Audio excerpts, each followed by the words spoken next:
त्वा गणपतिं हवामहे कविं कवीनामुपमश्रवस्तमम् ज्येष्ठराजं ब्रह्मणां ब्रह्मणस्पत आनशृण्वन्नोतिभिः सीदसादनम् ॐ श्रीमहागणाधिपतये नमः।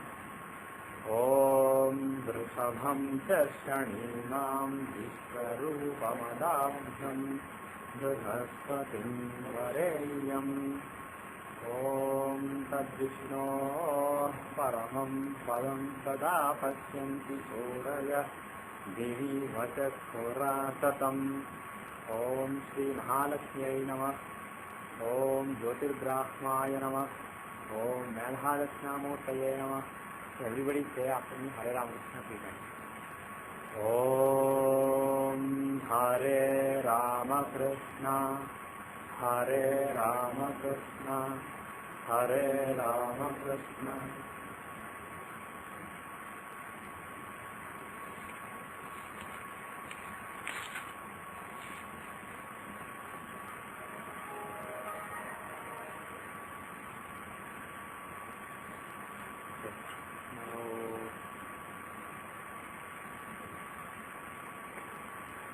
नक्षत्र आरूया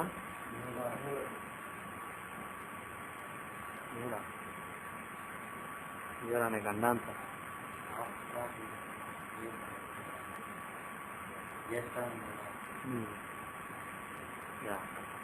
so we are on Moola now.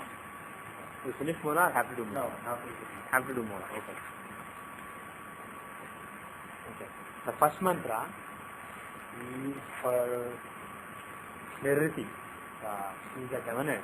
She rules the Moola Nakshatra and also in Vastu she rules the Nairuti direction, the southwestern direction. So this is a mantra for Nairuti as the ruler of the Moola Nakshatra. Om Moolam Prajam Veerapatim Videya Paratye Dulirvudhikkaracha Gobhim Nakshatram Pasubhik Samaktam Aharpujatyamanayamashyam Aharno Adjatu Visedadatu Moolam Nakshatra Nitiyasvadanti Paratim Vacha Nirritim Nudami Shivam Prajayai Shivamastu Masyam. So you just do one. From now onwards you will do only one nakshatra, otherwise you will run out of them. And you can't invent new nakshatra.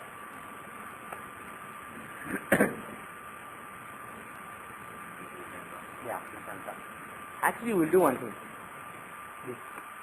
We have been doing the mantras of nakshatras. There are also mantras of the grahas. The 9 Veda mantras of the 9 grahas. We will start doing one mantra for each graha also along with the nakshatra, because I cut the nakshatras for 2 mantras to 1 mantra per class. We will do one graha mantra. So this mantra is for sun. There are so many mantras. If somebody wants to pray to sun, they do Japakasan, Kashin, Kashin, Mahajidin, Pavarin, Parvapadin, Bhartosivasan, that one they do. But that's a shloka, that's a very powerful one because it's written by Vyasa. But it's basically a shloka. Also there are Vidmahe, Dhimahi kind of Gayatri mantras, the so-called Gayatri mantras for Grahas, Atmahastaya, like that. Vidmahe, I forget the one.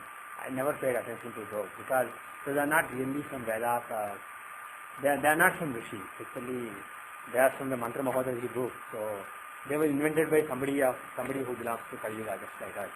He may be a great person, but still they are not from the Rishi. They are not part of the Vedas. So those mantras, those Vidmahe, Dhimahi mantras are not so powerful mantras. On the other hand, there are Veda mantras, most of them Gayatri, for various grahas that are actually from the Vedas. And those are the powerful ones. If you are doing Navagraha Homam, for example, some priests do this only once and do the other ones 108 times. But if you can do these mantras 108 times, then you get the full benefit. These are the powerful mantras which have the vibration in the mantra. So we will do the Veda mantras of the grahas, one mantra per class. First today is Surya's mantra. Om Asatyena Rajasa Vartamano Niveshayan Namrutam Matyancha Hiranyayena Savitara Khena Devo Yati Bhuvana Nipashyan.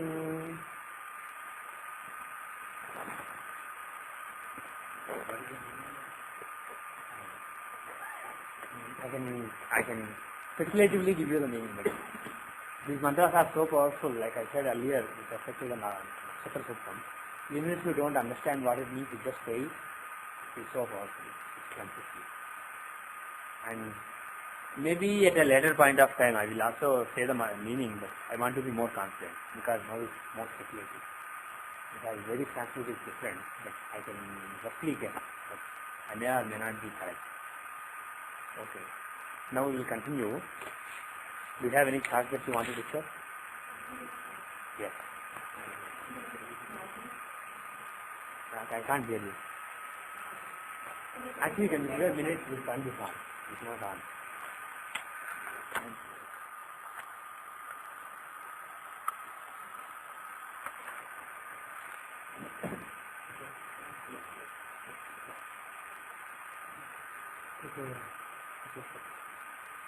Video or RGB? RGB.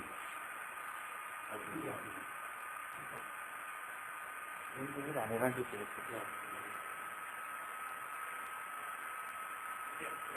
Yeah.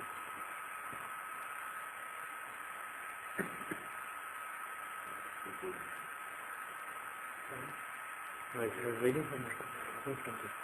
Okay. So data please. Actually, one second. And this is from, oh, good. Today is accepted. Yeah, accepted. Yeah, yes. Just one second, I'll see you.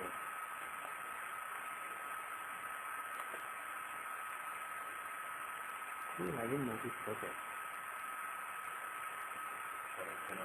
Huh? It ends at 10. It started yesterday. Huh? Oh. You go to the miscellany tab. There is a Panchanga tab here. The down tab. You click it, you get Panchanga for today and tomorrow. So change the date to 29. So I wanted to see when Tritiya started. Started yesterday at 11. Huh? Yeah. But this one is a good one. Okay. Better? Yeah. It's supposed to be a very powerful day.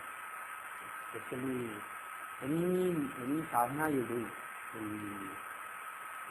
will more results. Yeah, and the thing is, yesterday I didn't know why, but a couple of days back I just thought of doing a special sadhana. I woke up at sunrise and till 9:30 yesterday I was doing the Gayatri Mantra. I did some mala. So just when I opened I saw Tritiya, so I wanted to see Tritiya started yesterday. Actually, though I started in Tritiya, it actually ended in the Tritiya. Most of the puja was in Tritiya. So, okay. What's the data? July? Mm-hmm. 1968.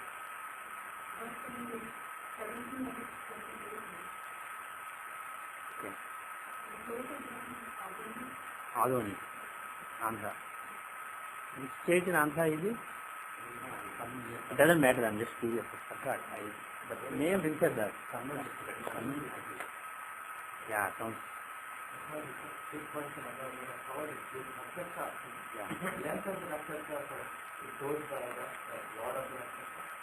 What do you mean, one talking? For example, yeah.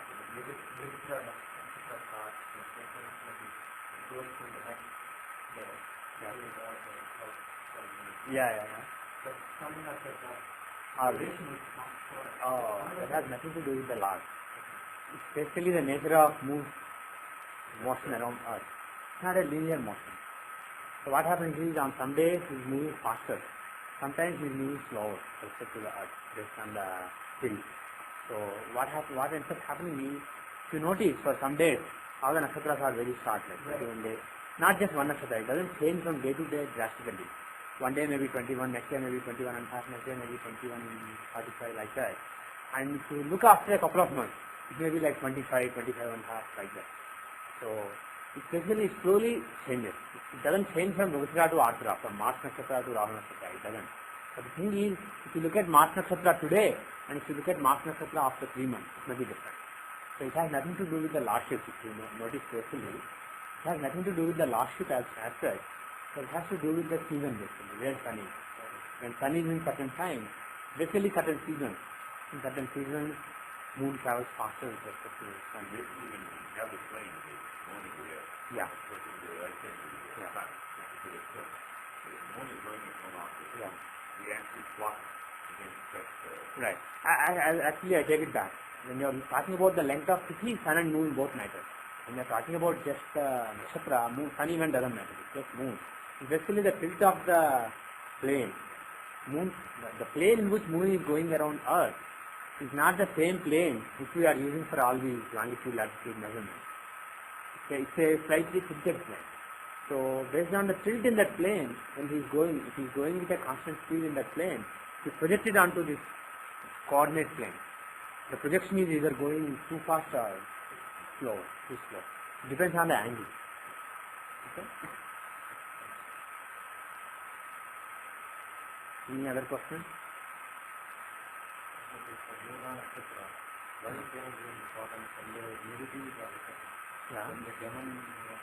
Yeah. Yeah.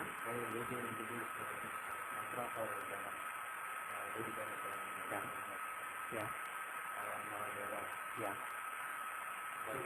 You are asking why there is a mantra for Devanus. Yeah. Well, the Devanus has an important role. She rules that nakshatra, she rules the direction in the Vastu, she is one of the Asli Palakas. If you look at the Dashamsha, she is one of the controlling forces behind one direction in life, in Dashamsha. So, somehow or the other, she basically got that right. Once she gets that right, you better take it. It's usually I think you just have to work through it and Everything is it's not balanced. It's mostly, the prayers that you do are mostly to good. They are not to bad. But this is the only act. Also, there are a lot of, several padas, there are several problems that are given in tradition. One thing you have to remember though, all these formulas like Mula Nakshatra, Samsa, Quarter Bond, Backward, Anki, all these formulas, they are not 100% formulas. They are basically like, if you take average, any person, if you take the complete sample space of people born in all nakshatras, if you take the percentage who have certain problem like something bad happening to mother or mother-in-law or something, and if you do that in a sample space consisting only of people born in Mula Nakshatra, the probability is basically maybe 1,000 times more. If it is 1 in 10 million otherwise, maybe it is 1 in 10,000 with this particular nakshatra. So it's 1,000 times more possible. So statistically it's very significant. But it doesn't mean you can make a prediction because it's only 1 over 10,000 probability. To make a prediction, you are not guaranteed to be right. So these formulas are not for making predictions, but they are for being cautious. To see that somebody is born in this nakshatra, you can tell them, okay, you can take so and so precaution, and then do so and so something. Whether you are in the small percentage that are affected or not, still you have 1,000 times more chance. So, which is great. Like that, somebody was saying the other day. There is a saying that if you die in Banaras, the holy city of Varanasi, you get moksha, instant moksha. That is the normal saying. But see, if you think with common sense, there are so many people, so many bacteria, so many virus, so many human beings who live in Banaras and die in Banaras. We think all of them are getting moksha, it's just absurd. So what probably it is if 1 in billion people or 1 in trillion people get moksha in general, maybe in that particular city 1 in million get a moksha, or 1 in 100,000 get a moksha. So it's a statistically very significant thing. The city increases the probability, dying in that city, but doesn't guarantee it. So if you live in Banaras and do all kinds of evil things and be attached to all kinds of material things, and if you think, oh cool, I don't need to worry, at the end I'll get moksha. I'm sorry, probably you are not going to get moksha. So you better live a good life wherever you are living. If possible, try to be there, try to be in Banaras. But it's not basically a guaranteed factor. Like this, there are so many principles given, whether in spiritual life or whether in astrology, so many small nuggets of wisdom. The thing is, you should keep in mind that these are not 100%. These are like small percentage, but still statistically significant. So if you take it with a pinch of salt. This is 5 minutes on that one, Yeah. not natural 2.4, but Yeah. he is getting moksha. It's not always good that one does that knowing to moksha, because his roadmap for him is possibly to do bad and then get there, like Hiranyakashipu or Ravana. Yeah. They are the examples. If he do bad and they still get it. Yeah. So for him, that is the karma he has to do to get to moksha. So it's not always good that somebody needs to do to get to moksha. Yeah. That's an infinite part. That's true. But the thing is, if you do something bad, and if you think that you are doing, you are getting karma. Any action that you do, as long as you think that you are doing, it is new karma on your balance. If somebody did something bad to you, and you are basically, to cancel it, suppose you have to do something bad to that person. Suppose in the last life, Sriram gave me suffering, that is why. In this life, I am definitely giving suffering. But the thing is, I can do it without thinking that I am doing it. Then, if karma will be cancelled, I don't get any new karma. But, if I think that I should be giving suffering, I think that I am doing this, yes, it's good. Sriram is going to suffer. And if I do it, his karma will be cancelled. Whatever he did in the past is cancelled. He is outside. But I get new karma. That is the way karma works. Whatever you do is karma. Whether it is to balance something new or whether it is something new that you are creating doesn't matter. Anything you do is karma. So what others do to you is what you receive as a result of your previous karma. What you do to the others is basically what you are accumulating as new karma. But still, it is possible to give suffering to Sriram without incurring karma. That is possible if I genuinely believe, 100%, not 99.99%. Genuinely, if I am thinking that I am not doing it, he is doing or he is doing or it is doing. If I basically give up the doership, the ownership of the karma, then I don't incur any karma. But the thing is, 99.999999% of human beings are not like that. We do have pride in what we do. We do have a ownership, clear sense of ownership. That I am doing. We have that strength. So it's a problem. So once again, to complete the stream of thought, it's a better idea to stay away from the so-called bad karma. And it is but the thing is, the most important thing is to try to get away from the sense of ownership. Find that by using control, that's the reason it's nothing to do with control. Totally attached. And whatever is happening is because it's happening to support it. Yeah. There's also a concept of when you get to that mode, you really know it's happening to anything, but you really want to walk away from it. The question is then how do you limit it? It's not even walking away. You don't walk away from anything.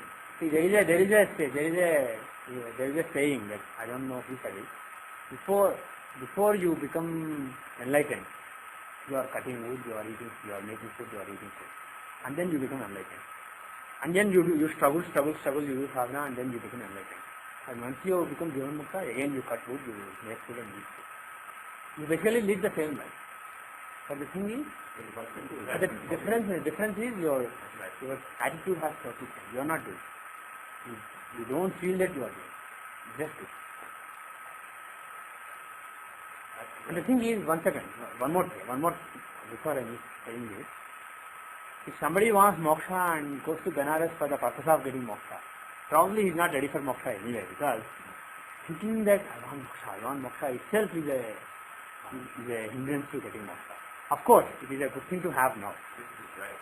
Especially to do the other things that you have to do. There are so many steps you have to go through. So to go through those steps, it is good to carry that baggage. The baggage of moksha, desire for moksha, is good to help you to climb this step. But in the last step, this baggage itself will become a problem. To climb the last step, you have to let that go. So the thing is, if somebody thinks that, okay, cool, I'm going to get moksha, 99.99% is not, he or she is not going to get moksha. That's your thing.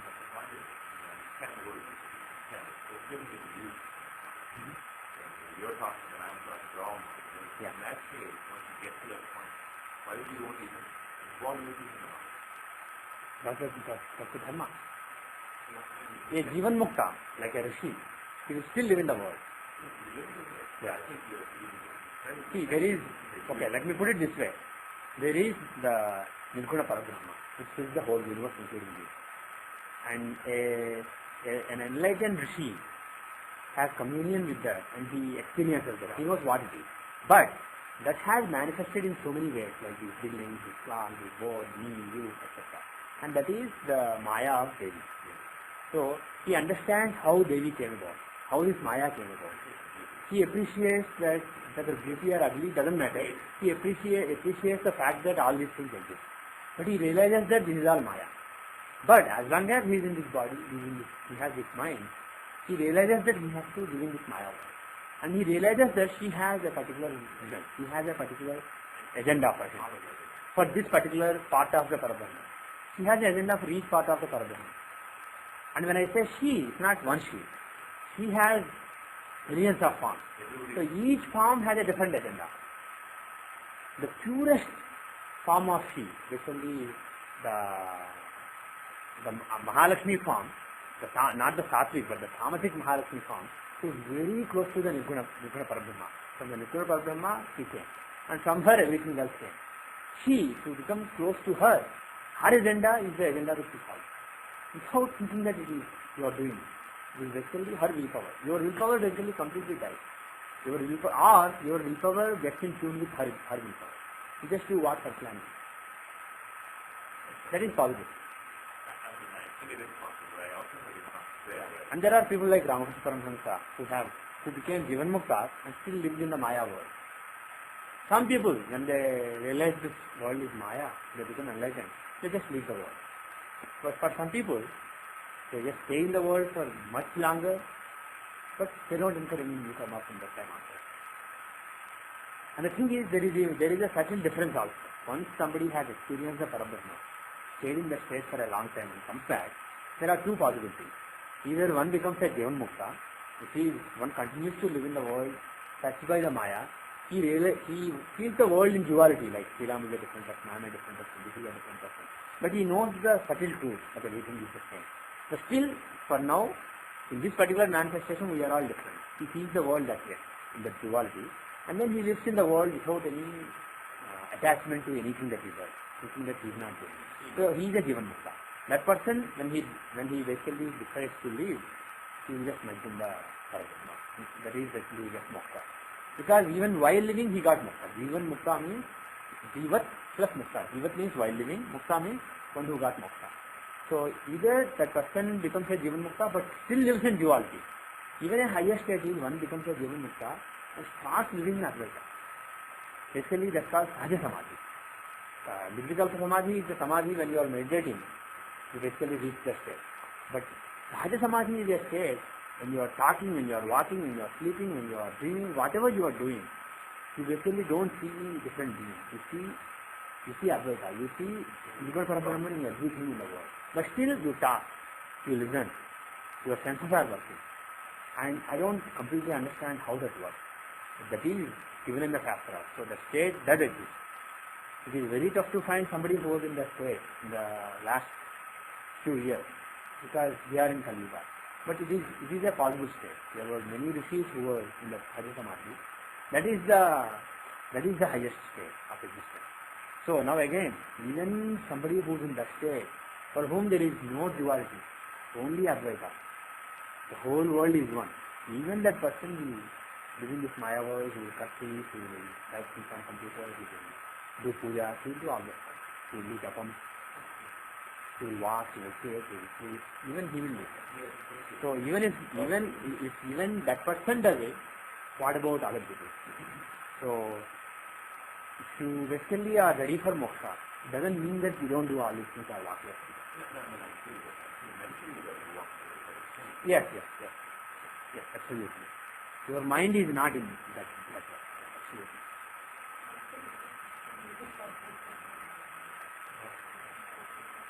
Absolutely. Advaita and Advaita. See, I gave an analogy. I wrote it down one of the list sometime back. I may have given in the class also. Let me give this beautiful analogy. This analogy will make a lot of things clear for you. I may have said it earlier. When you want to understand who God is, you want to say who is God. Think of God as a star, distant star in the sky. So when you look from here, it looks like just one star. So you say there is only one God. Like Islam, like many Western religions, they say there is only one God. It is wrong to think of many gods. So that is their perspective. They are just too far and they look at the star and they say it is only one. But as you get close to the star, it is actually not a small star, but it's a huge. Imagine it as a diamond with 33 crores faces. That means 3.3 billion faces. Each face having different characteristics, different gunas, different attitudes like hot, cold, blue, red, angry, peaceful, etc. All these are gunas, tamasic, sattvic. All these gunas. So there are various gunas. Each face has totally different gunas. And imagine each face to be several miles long and wide. This is huge compared to yours. So as you get close to the star, you have to pick a side. If you want to get very close to one particular face, you can't say I will worship all the gods, because then you have to remain at a distance and enjoy the view. You can't get close. So if you want to get close to God, you have to pick one God. That is something that Shastras say anyway. But this is you can understand it using this metaphor also. So you pick one face, you become too close to that face. Imagine that the face is right here, that's several miles wide and long face. I'm sitting next to it. And if I look around, turn around and look at the world, it will seem to me like the whole world is filled with the gunas of that side. Suppose I reach a yellow, warm side, let us say. The whole world will look yellow. If I turn around and see, I'm in front of that big yellow, warm face. So the whole world will feel warm and yellow. I will feel warm and yellow. So that is why somebody who has become too close to Vishnu, he will think, Sarvam Vishnumayam Jagat. He will think the whole world is filled with Vishnu. There is Vishnu in you, there is Vishnu in her, there is Vishnu in him, there is Vishnu in her, and so on. Similarly, somebody who gets too close to Shiva, he will say, the whole world is filled with Shiva, Somayam Jagat. So he will say, he will see Shiva in everybody. So that is duality. In duality, you see a different God. You see yourself as being different from God. You see God as being different. You see the rest of the world as being different. So everything is different. That is duality. And the goal of a person who follows the path of duality is to get very close to the God. Actually secure place at the feet of God. And then see the God in the whole universe, in every living being, every bacteria, virus, in everything you will see Vishnu or Shiva, whoever you worship. That is ours. If you are a worshipper of Lalita Tripurasundari, you will see Lalita Tripurasundari in everything. So that is the goal in duality. The next step is, when I say next step, some people will be offended because people who follow Vishishtadvaita, for them that is the highest truth. So people who follow Dvaita, that is the highest truth. There is nothing beyond. But the way I look at it, these are basically these three paths or three steps in the same path as far as I am concerned. So that is how I look at it. So in the Vishishtadvaita, if you follow the teachings of Vishishtadvaita, Ramanuja and those people, what they say is you can merge with the God. In duality, you can't merge with the God in Dvaitam. You are away from the God. You can only get close to Him and worship. In Vishishtadvaitam, you can merge with the God. But still, the world, the different devatas, everything is different. So, to go back to the metaphor, you not only become too close to the face, but you jump into the face and become one with the face. You cease to exist, you become part of the face, one of the faces that you chose. So that is Vishishtadvaita. That is the goal in Vishishtadvaita. You merge with the God. If you are Vishnu worshipper, you merge with Vishnu. If you are Shiva worshipper, you become Shiva. You merge with Shiva. That is the path, that is the goal in Vishishtadvaita. And for those people, still there are gunas. If you merge with Vishnu, you have Vishnu's gunas. If you merge with Tripurasundari, you have Tripurasundari's gunas. If you merge with, let's say, Dakshinamurti, you have Dakshinamurti's gunas. So we are still not talking about Nirguna. We are still not talking about complete non-duality, because it is only special non-duality between you and God. The whole world is different. Various devatas that you see, Vishnu, Shiva, etc. are different. So all those differences do exist. But you can merge with one God that you have chosen. That is Vishishtadvaita. The next step is Advaita, the highest. That is nothing exists. It is all nothing. There is only one Advaita that fills everything. So in terms of my metaphor, my analogy, what it is after you met with one of the faces, still when you look from that face, you can see the rest of the world. You can see different devatas, you can see everything. But if you jump from the face into the inside, you break through the face which you have merged into and jump into the inside of the diamond. It is vast because you are talking about 33 crores. Once you go inside, suddenly nothing exists. Where did you come from? You didn't come from anywhere. So the face, if you jump from a face, no, there is no face. What face? Outside, people are different. No, what outside? There is no outside. There is nothing. You just merge in that nothing. Are you observing anything? No. Are you being observed? No. The act of observation, the karta, observer, and the object, the observed, nothing is this. Everything is the same. So that stage is called Nirvikalpa Samadhi. So in that particular state, that is basically the highest state, but that somebody is following the Advaita, the real non-duality principle of Shankaracharya, aspires to reach. That is the state that you want to reach. But still, in order to reach the state, if you want to jump from here to the inside of the diamond, you will not be able to do it. That's the problem with several other religions. Whereas, with Hinduism, you can first worship a god, become close to the god, become one with the god, and then do it. There is a process that you can follow. That is why, even though Shankaracharya was the proponent of Advaita theory, he worshipped God. He wrote so many brilliant slokas, verses on various things. So it is perfectly acceptable to see God, not even Nirguna form of God, even Saguna form of God with various attributes, 4 faces, holding this, holding that. It is perfectly acceptable, even though your final goal may be unknown. As a matter of fact, for most people, Dvaita is the best way to start. Otherwise, if you say, I am Brahman, Aham Brahma, somebody who is right here on the ground and too far away from the star, that metaphorical star that I talked about, he is Aham Brahma. I don't have to do anything, I am Brahma. So do whatever he continues to do, and then this Brahma will continue to be born, do so many things. That is the problem. So you have to basically cut all these layers. And to do that, the best is Dvaita. So my innermost preference is for Advaita. But I will advise everybody to follow Dvaita. And then you can go to Vishishtadvaita and Advaita. So do you understand? You think about this metaphor. There is a lot of meaning in this metaphor. It looks like just a story, some childish thing. But it has a lot of depth. You really want to understand various parts and enable to do this. You have a point? Shankaracharya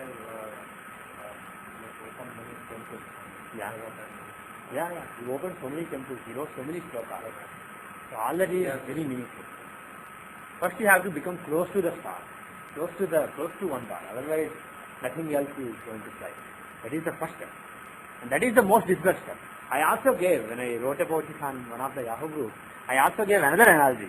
The thing is, when I say, the way I put it as the duality is lower, Vishishtadvaita is higher, Advaita is the highest, which is in fact true, but many people will not agree. They will say, those who follow Dvaita will say, oh, others are humbug, that's all nonsense. Only this is the truth. But what I am saying is that everything is truth at various levels. You are capturing truth at a different level. That is the highest truth, which is also true, but at a lower level. So that is how I am putting it. And some people will be offended by it. Some people who hate Advaita, who are only Dvaitin, they become agitated. So I gave another analogy. Imagine these 3 paths, following these 3 paths as a 100,000 mile marathon, 100,000 1 mile marathon, and 100,000 2 mile marathon. So the distance is very small, but the thing is, after you reach 100,000, the next mile is going to be so difficult. So there is a clear difference. But just because 100,000 3 miles is longer than 100,000, you should not think that this marathon is a higher marathon. Somebody is following Dvaita, you don't have to look down upon them, because they may follow Dvaita and reach God, reach close to God. And you may say, I am going to meet this God, I am going to meet this God, and you may just remain here. So, the fact that you are running 100,000 3 mile marathon doesn't mean you are a bigger person or you are greater. The person who ran 100,000 mile marathon may be a greater person. So what I said is, irrespective of which path somebody follows, if they succeed in that path, they are the greatest that you know. You should go before them. So you should not discriminate or you should not look down upon others. So you should have that open-mindedness. Any other thoughts? The way that you said to get into that step of going into the quiet state of great abundance, Yeah. you can't jump from the stage we are in. No, you can't. You can't jump from the stage we are in. Yeah. Where we are battling between Rajasic, Tamasic, every single day from one beginning. Yeah. So the best way is to become Sattvic, which will be a road to get to Nirguna. You can't jump from Sattvic Rajasic into Nirguna state. Well, let's not argue. It's not, actually this is a philosophical class, this is an astrology class. But I'll just say one word. The thing is, which is the best thing to set first? Sattva or Tamas? Up to say. But your generalization is just that, a generalization. Because In my analogy, I said you met with one of the gods and then you jump inside. One face may be fully tamasic, one face may be fully rajasic. So all these faces have different gunas. So distinguishing between sattva, rajas, and saying sattva is great, it's basically just one view. For somebody, a devata who's purely rajasic may be the best devata. So he may become too close to the devata and then merge into the karma. The thing is, different faces have different attitudes. So the experience of merging into one, getting close to one face and merging into that face is different for different faces. But from the face to jump into the inside, that experience is the same for all the faces. So the final Nirguna Brahma is only one. But you can reach it through any of these avatars, any state. So if somebody worships a tamasic devata, he may become tamasic himself. And I don't think that's a problem. You may be inclined towards sattvic devata. Actually, I am inclined towards Mahalakshmi. But that shouldn't make us look down upon others who are inclined towards other modes, other gunas. After all, it's just a guna. What is great about sattva? It's just one of the three gunas. Finally, you have to shed all the three gunas. So whatever order, do it. Just do it. Any other thoughts? But one relevant thought is, Ramakrishna Paramahamsa used to say avidya maya and vidya maya, the learned ignorance and unlearned ignorance, killing people always, wanting more cars, all these things is avidya maya, unlearned maya, and wanting to spread this wisdom, astrology, all this is vidya maya. He said, finally if you want moksha, all these have to be overcome. Vidya maya as well as both are used. Astrology, shastra, this is also used. This is all from her. Basically, all Vidya are her forms. Without her there is nothing. And then she came about, the whole Maya was created, all these Vidyas were created. Some Vidyas are learned Vidyas, good, so-called good Vidyas, some Vidyas are so-called bad Vidyas. Now the thing is, if you have to overcome one, Ramakrishna advised, if you first give up the learned illusion, it may be difficult to give up the ignorant illusion. So, instead, if you give up ignorant illusion, using your learned illusion as a tool in doing that, it may be easier because learned illusion has tools within it to basically to take you to the realization that even that has to go. Whereas the other one doesn't. Some people may go from the other one also, but instead, in general, first give up the avidya maya, then give up vidya maya. That is different from sattva or rajas tamas that I said earlier. Getting close to one God, that is different. If you choose a tamasic devata, go for it. Nothing else in the world should exist for you. He or she is the whole universe. Become close to him or her. Very, very tamasic life. Kali, Krishna Kali. Fine. You met with her, you become close to her, you met with her. Excellent for you. Great, great experience. You are almost there.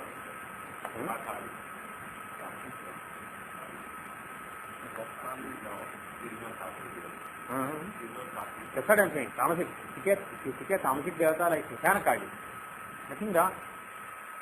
But the thing is, if you are vacillating, if she is not the right devata for you and if you are vacillating, you are confused, stop. You are not able to get close to her. You are so a God that you are not intended to get close to. That's right. But if you are such a person, you choose a tamasic, completely tamasic devata, you come close to her, fine. You will look at the whole world from her perspective, from a highly tamasic perspective, the perspective of destroying everything so that nothing exists. And from that side also you can reach the point. Okay, we should stop here. Now, astrology, the data. Huh? Oops. Oh, God. I said control D. I said control and control D. Okay, please again.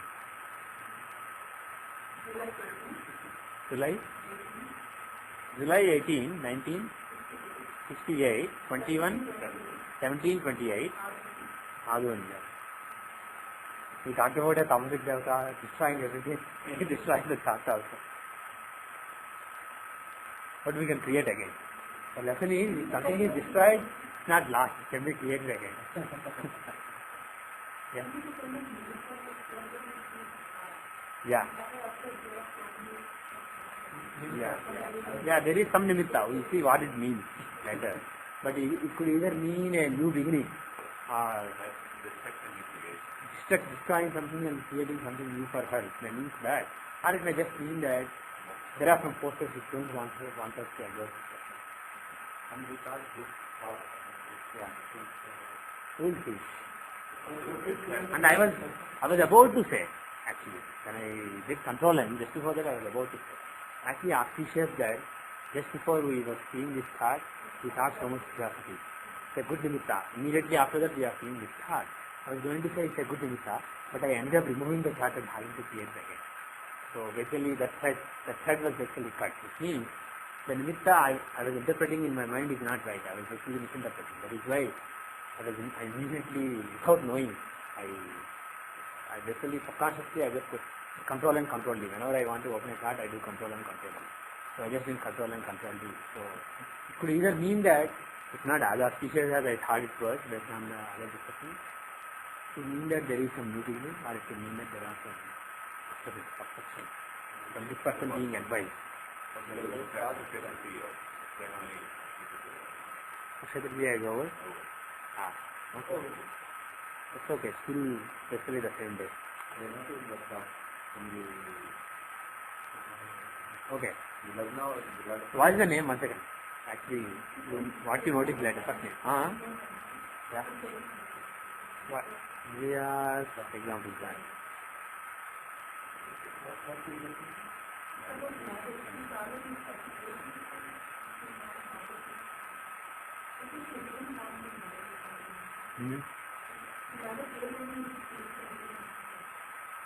Okay. So we are examples. Once again, let me type. Actually, for those who are listening to the audio, the data is July 18, 1968, 17:28, that is 5:28 p.m. Indian Standard Time, Adoni, India. 77 degrees 17 minutes east, 15 degrees 38 minutes north. Okay, the Lagna is 12 degrees 17 minutes Sagittarius. Moon is in 14 degrees 46 minutes Aries. Okay. Let me note some details. Not married yet. Not married yet. No reasons given.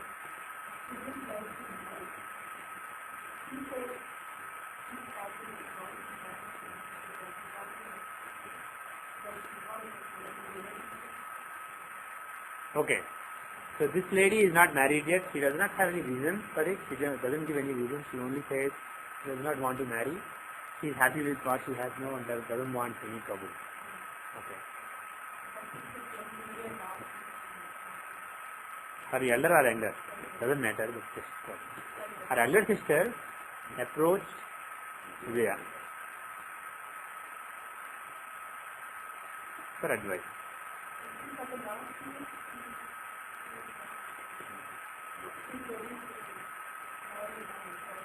Last 2 years, too late probably.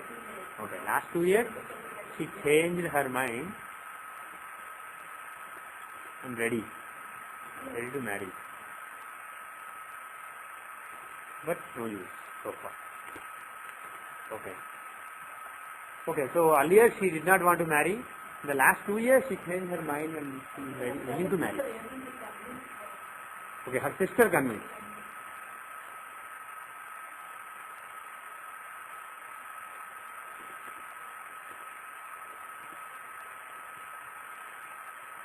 Okay, sister convinced, so she is ready to marry now, but so far, no use. And the thing is, this is interesting to us from the point of view of why she didn't want to marry earlier.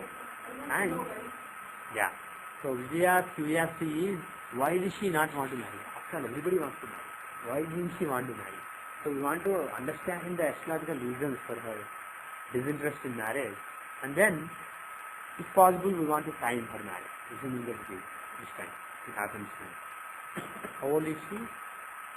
38 years. Later this year, 38. So she is 37 years of age right now. Okay. Now, the Navamsi Lagna, because this is marriage, we should look at Rashi and Navamsa. Sorry? D7 for children. Navamsa is for marriage and Dharma. D7 is for children. Actually, let us go through the list again, just to refresh, because otherwise if you don't use, you forget. What is Rashi? Physical existence. What is Navamsa? Dharma, marriage.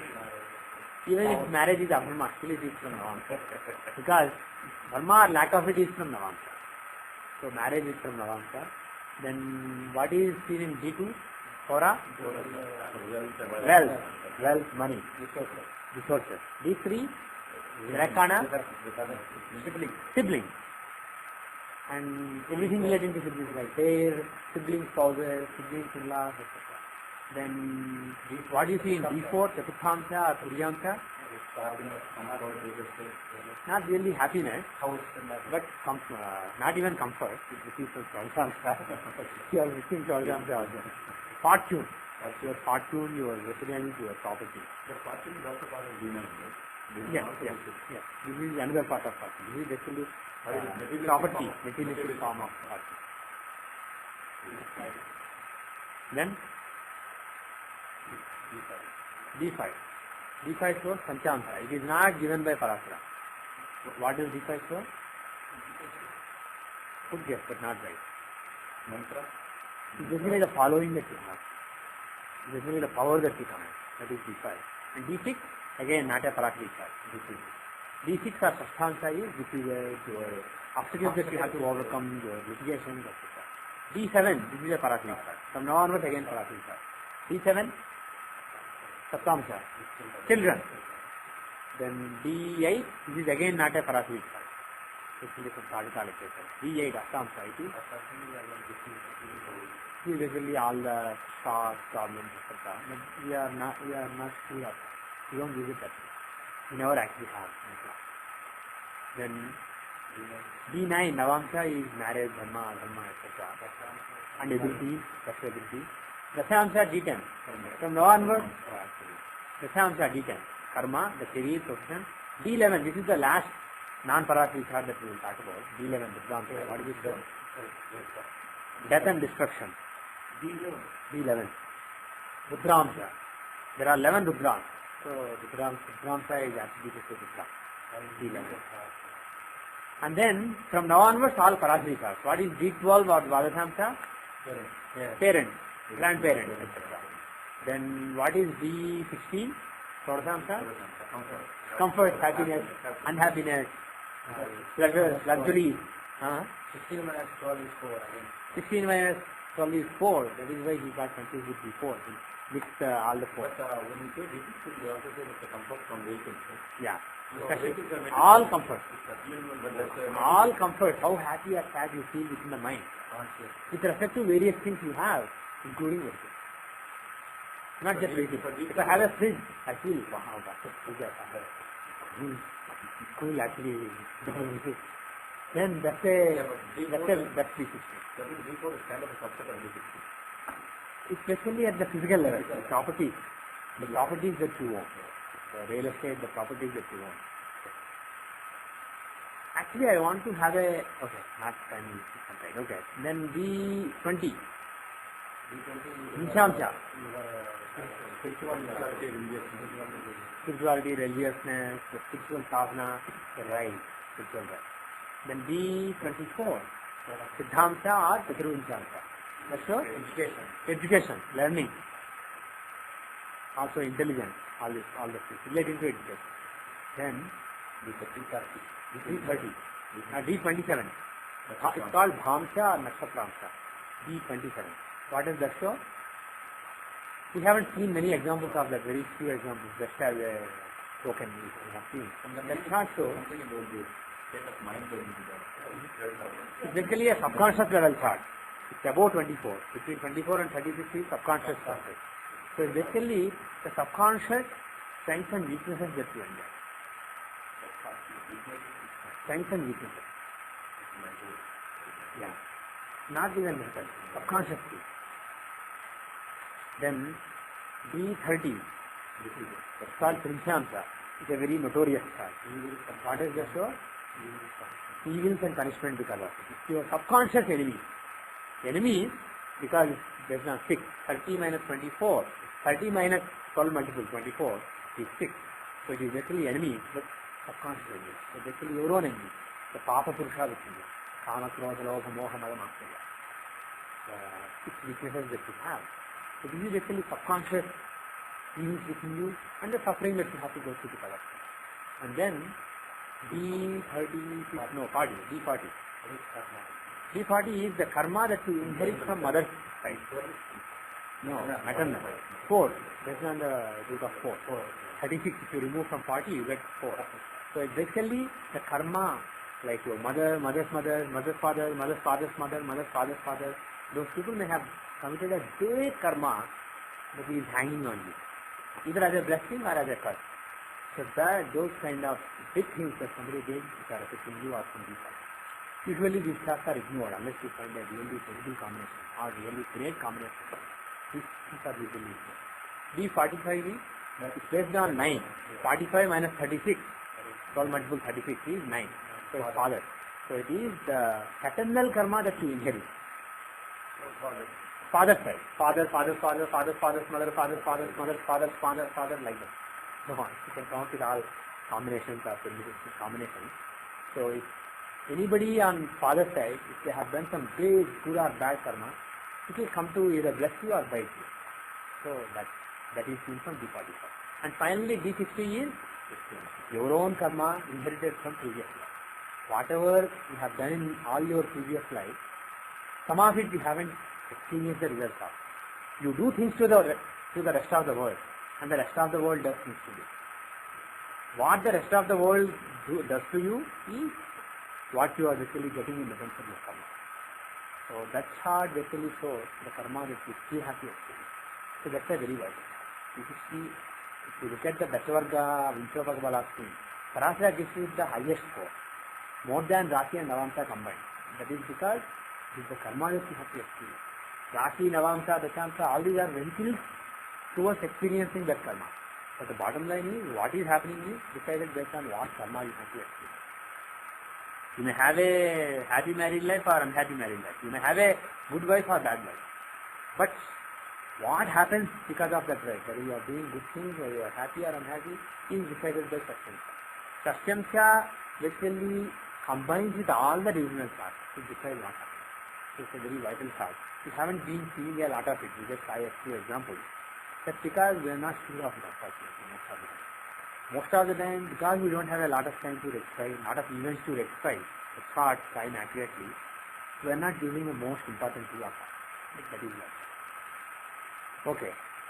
So now let us go back to the chart in question. Actually, I should finish that.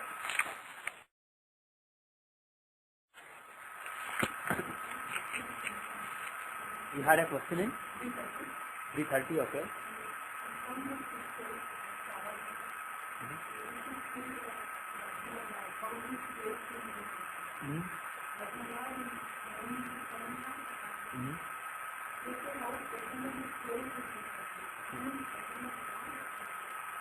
More than ascendant Lord will be important. Because that is, ascendant Lord is your intelligence. Yeah. Yeah. How mystery is placed in Silkansa? Because what sign he is placed in and what are the influences on him. Let us say he is placed in Saturn sign with Rahu and Ketu, or let us say he is placed in Saturn sign with Saturn, Mars and Rahu. He is clearly affected there. So there are, at the subconscious level, there are forces affecting Neptune. Let us say hypothetically. And that Neptune is your Lagna Lord. He is actually your intelligence. So all those subconscious evils that are within you are able to access your intelligence and influence it. Whereas, if there are evil combinations, but they don't afflict your Lagna Lord, let us say, it's not that important. You see what I am saying? So Lagna Lord is so important. Similarly, more than Moon sign Lord, Moon himself is also very important because that is your mind. So if you look at the Moon, actually if you ask me more than Lagna Lord, Moon is very important because subconscious afflicts the subconscious. Subconscious forces, but they have access to your mind, they impact your mind. So Moon is very important. If Moon is afflicted in Trimshamsa, that person, the evil forces within, everybody has evil forces. Even great signs will have those soft forces within them. Because there are planets, there are 10 signs, those planets occupy those 10 signs in Trimshamsa, there are weaknesses. Everybody has weaknesses. The only question is, how able those weaknesses are to influence you, to result in karma for you.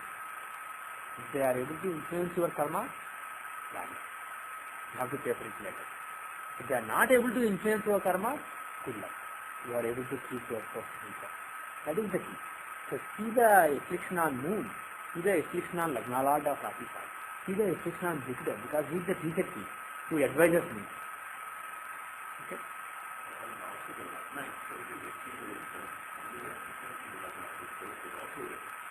That's true. But then, instead of transposing the Rashi Lagna, I will just look at the Lagna in Prinsam section. If the Prinsam Lagna is afflicted, that is also bad. In the Prinsam, if Lagna or moon are afflicted, bad. If the Lagna Lord of Rashi is afflicted, again bad. Yeah, Lagna Lord is your overall intelligence. Yes, if you see the Rashi chart, Lagna Lord is your overall intelligence from the point of view of what is going on at the ground level. So that planet, depending on what forces conjoin that planet in various charts, those agendas will be pushed into your intelligence. Because finally, various environments that influence you make you do karma at the physical level.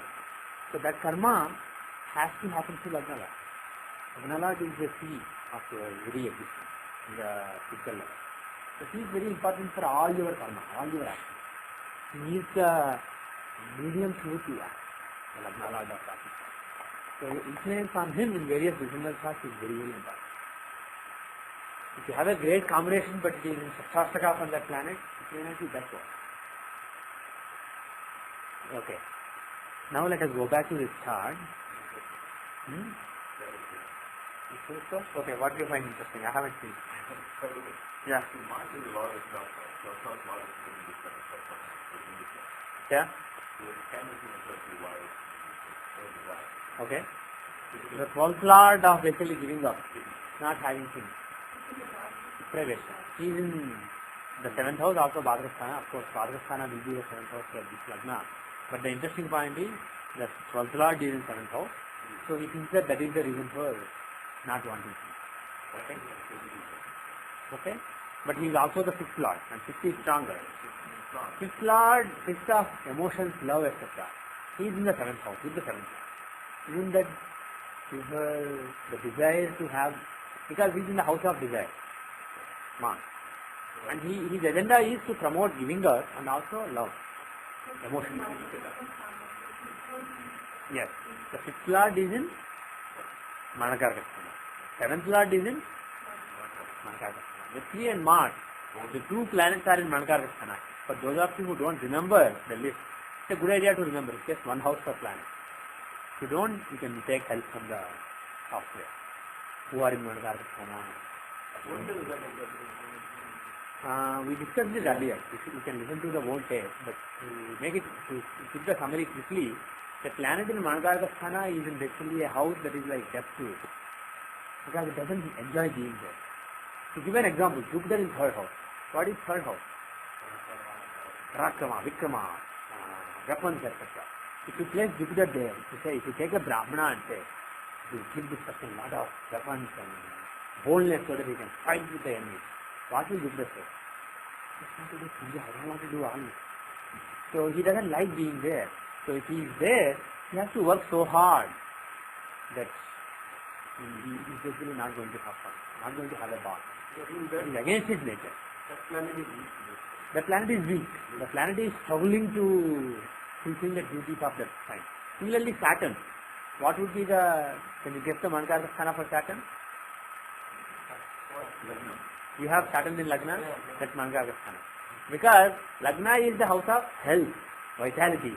If you tell Saturn, give this person very good health, Saturn will say, that's an interesting idea, I never thought of it. Because he wants to give only sickness. He wants to make you work hard, work hard, work hard. But if you say he should be in good health, vigor, etc., Saturn won't understand. Similarly, Sun is like a king, he is like royalty. And you tell him to give up everything. Okay, sannyasa. 12th house. 12th house is the house of giving away things, giving up things. He can't give up. He wants everything to be good. That is Sun. So similarly, if you look at all the Manakargasthana defined, there is a very solid logic for everything. Basically, that which the planet is very uncomfortable doing. Just one test for you. Can you guess what is Manakara Kristhana for Rahu? What would be the most difficult thing for Rahu? Even moksha is possible. Dharma, following dharma. Rahu is so adharmic. You tell him to follow dharma, he has it. So 9th house is the Manakara Kristhana for Rahu. So go through the list. Actually, I'll give the list quickly. Sun. Actually, class. Sun. Moon. Mars. Mercury. Jupiter. Venus. Saturn. Rahu. Ketu. There is everything he hates. The only thing he doesn't hate is moksha. There are no classical sanctions for that. There are no classical sanctions. As a matter of fact, if you look at the results attributed to Ketu in second house in Shastras as well as Purana, Ketu in that house is supposed to be very good speed, the Vagdata, for example. So I don't know if he's really that big in the second house. I don't know why he's maybe said that. But classics don't define the Manakara Kristhana for Ketu. And if you look at it, if you really want to look at it, Ketu hates being anywhere other than Samsara. He just wants to give moksha. All things are like Marna Sakha. He loves being in the 12th house. Other houses he gives material results, but it's not basically to his life.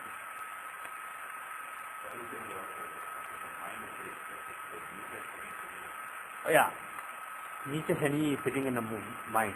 Okay? Okay, so the point, actually let's summarize the point that we made so far. Two planets in Manakara.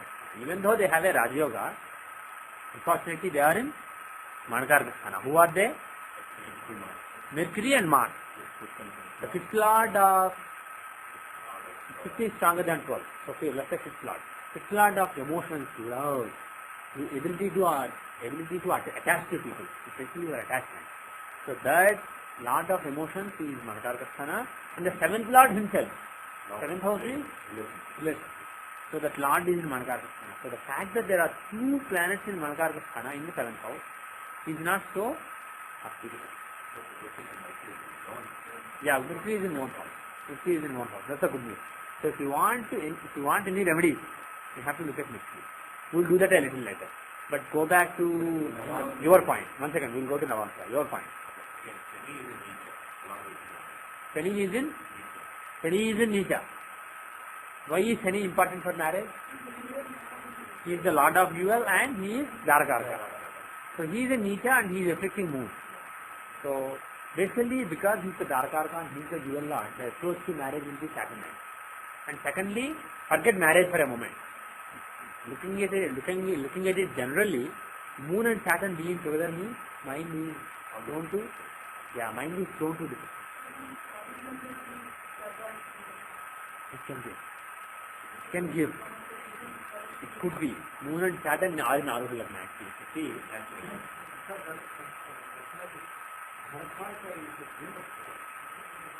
you look here. The Naisargika Kalaprakarka is Venus. Naisargika Vivahakarka. The natural giver of marriage is Venus. But here, for this particular chart, Saturn is the decay. Look in the list. This is the Charakarka. Yeah, this is basically at the soul level. At the soul level, who is in charge of getting her related to another soul to marriage? The planet is Saturn.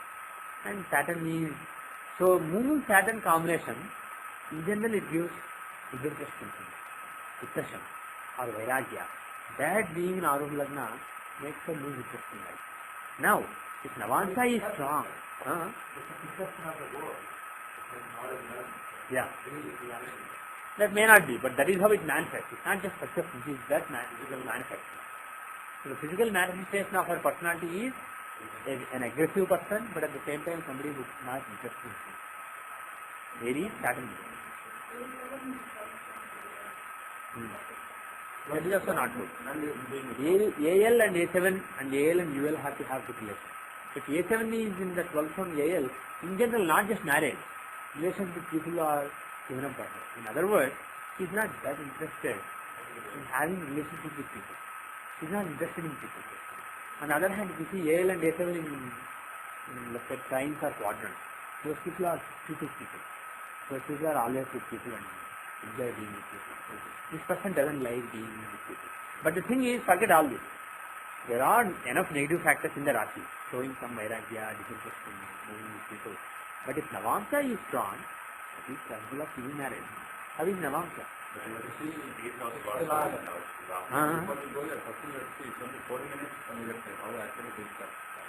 Yeah, we have to see the leeway. 9 minutes, 5.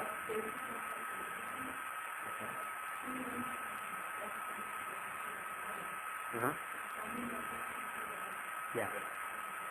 Yeah. Right. Was there a particularly good time in her career? Pardon me?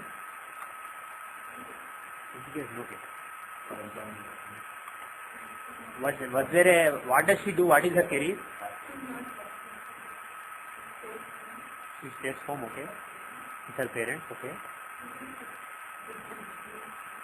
She did her BSc. Okay.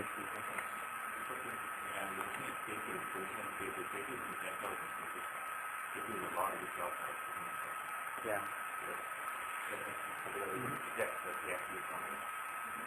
Now the thing is, we have a forward. Yeah. We have forward 4.5 minutes delay, and backward we have 9:49 seconds delay. So we have to confirm that we are within a window.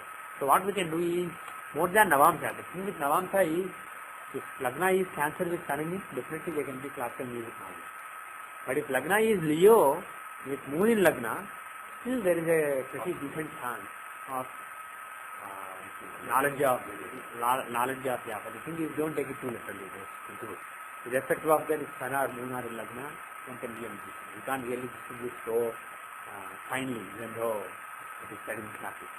So Sun or Moon both could give classical music. And the thing is, if Lagna is Leo, the Lagna Lord Sun would be in Mankarva. That is actually quite bad for the costume. Yeah, that will be very bad. Even though there is Parivartana, still Lagna Lord and 12th Lord Parivartana is not good for yoga. Moreover, Lagna Lord is in Mankarva. That is always never good. Moreover, he is the 9th Lord in the Rashi. So this would have been very, very unfortunate for her. It would have been very unfortunate in life. So, of course, I don't really know how unfortunate or fortunate she is. But somehow I feel that it may not be right.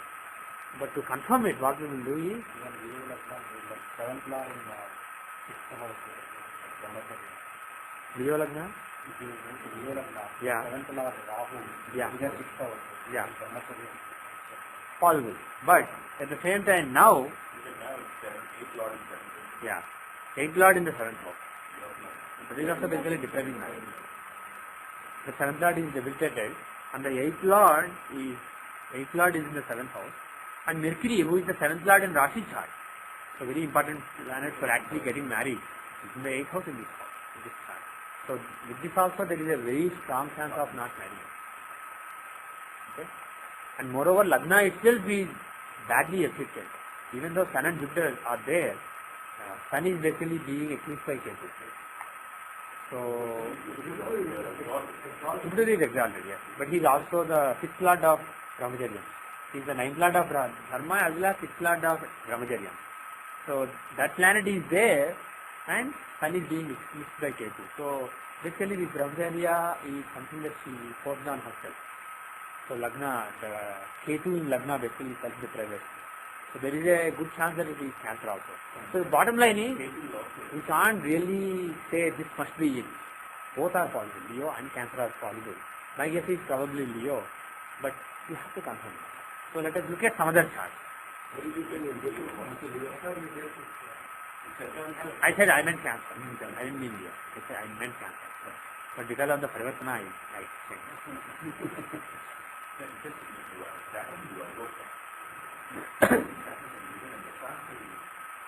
Yeah. Now, yeah, he must be at the beginning of probably. Check.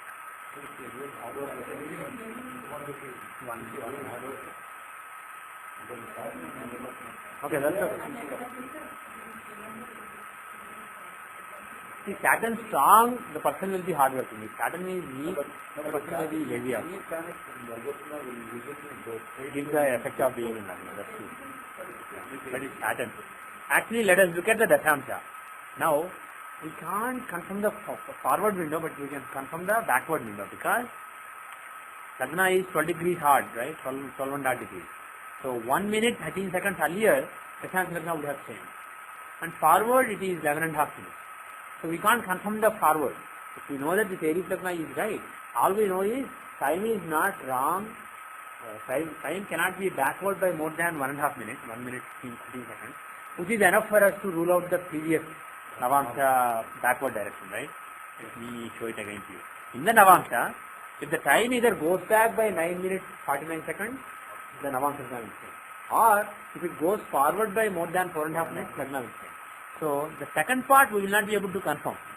But if we confirm that this Dashamsha Lagna is accurate, we can confirm that the backward error is not valid. So Navamsa Lagna is either Cancer or Leo, but cannot be Gemini. Of course, we haven't considered Gemini so far. But that is a possibility too. What if there is 10 minutes error? We are going to confirm that from the Dashamsha. Is this Lagna, does this Lagna make sense to you, or should it be, does Pisces make sense? If it is Pisces, the previous time, the time is wrong by 1.5 minutes, and it becomes Pisces, the fact that she doesn't work, does it make sense? Lagna Lord and 10th Lord Jupiter is extremely strong in Jupiter. Either teacher or lawyer or some strong career, Jupiterian career is a strong quality. It's such a strong 10th Lord and Lagna Lord, there is no way you will not be working. Okay? But even in this case, it is the 10th Lord and the Jason Biden. Okay, we will come to that. So Pisces is probably not right based on the fact that she is not working. With Aries Lagna, is it possible that she doesn't work? Okay, Saturn is in A10, he is the 10th Lord, fine. But the 10th Lord, is he strong or weak? And who is he? He is Saturn. Saturn is, does he give a strong career? Either lowly work or no work. That is what Saturn gives. Moreover, here, Saturn is in Mankarka. It's the 10th. He is debilitated. So if the 10th and 11th Lord of work and gain, if he is in Mankarka Sthana, there is a possibility that the person doesn't work. We can't say for sure, but there is definitely a possibility. And moreover, 6th Lord and 7th Lord? 6th Lord and 7th Lord. Yeah, 6th Lord and 7th is conducive for business. Little bit, not even very conducive because it's 6th Lord. But it is not really conducive for service.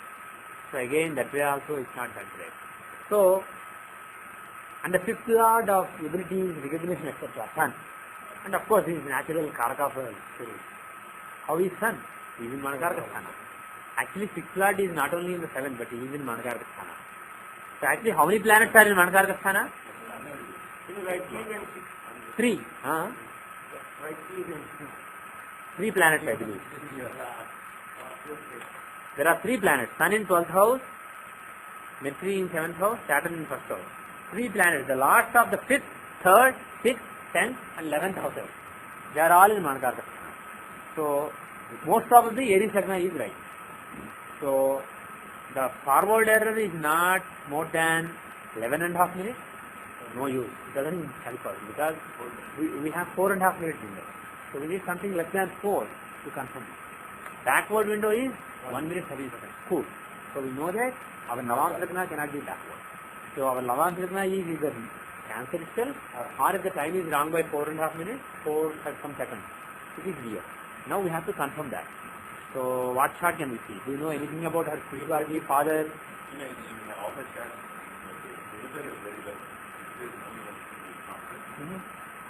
All the charts that we have seen so far, all the 3 charts that we have seen so far. Yes. Yes. Yes. Jupiter is strong. We will come to that later. Good observation so far. But it makes me smile when you say in all the charts, because we saw only 3 charts. In all the out of 16 charts, in all the 3. All the 3 out of 16 is in 9th house. Are example. Okay. He is basically strong. Yes. Do you know anything about her parents, her spirituality? Okay, you know about her parents? You don't. What does the father do, mother do? That will be a future. Father, what do we do? Okay, if you don't remember, fine. Don't think. If you know, tell us. Okay. Then Siddhanta. We'll go to D24, the start of learning, because you know something about her career, her education. What do you know? She did her degree in biology, okay. 1988 she graduated. Graduated in 1988, long back, in biology. But doesn't use the knowledge. Okay. Okay, she got her bachelor's degree, probably BSc or something, Bachelor of Science. She got her bachelor's in science in biology in 1988, probably May, June, July time. That's when we get the degree in India. Probably the results came in June, July time. Now, let us look at D24 and how much leeway we have. Because this is a higher chart, we will probably be lucky. Because if it's wrong by 55 seconds, it will be the next time. The problem will be, if it becomes the next time, there will be another 4.5 minutes leeway.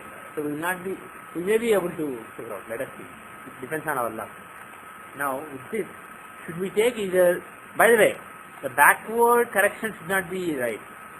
It should not be the case that the time is wrong by 4 minutes 26 seconds and the Siddhanta Ragna is very of Tara. That is impossible. Because that would change the Dasham Ragna to Pisces. We know that Pisces is wrong, ABC is right. No. Forward is 11 minutes. Backward is only 1 minute 13 seconds. That is why we concluded that backward is not more than 1 minute. So Navamsa we concluded that backward sign is not possible. Previous sign is not possible. Okay? So only forward is possible. So that's good. You don't have to consider Aries. Consider Taurus or Gemini or even Cancer. But probably Taurus. Let us see which of Taurus and Gemini makes sense. If neither makes sense, we go to Cancer. Now, when did she study? We want to see what dasha should we see first. Her Rashi chart has Lagna Lord in 7th, no. 7th Lord in Lagna, no. Vargotma Lagna, no. 10th Lord in 10th, no. All no. So, Vimshati dasha. So, what dasha was she running? So, in Sun dasha she graduated and she got her bachelor's degree. Sun dasha, okay? Sun, Rahu or Jupiter. Rahu, Jupiter got her, she got her degree, okay? Now, let us see the D24 Narayan dasha. So that is more reliable. You see that dasha, what was the dasha running in 1988? The last 1/3 of Cancer dasha. So in the last 1/3 of Cancer dasha,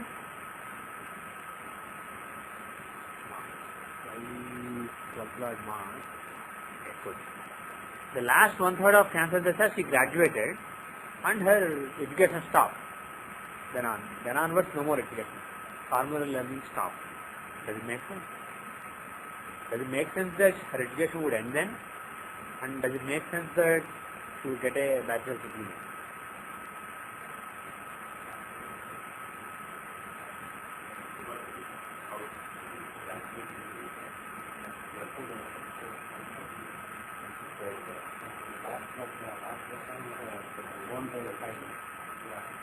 Yeah. How do you see? Uttara Rashi. So it gives results in the last 1/3. Last 1/3 will give the results of the sign, and the results of Lord then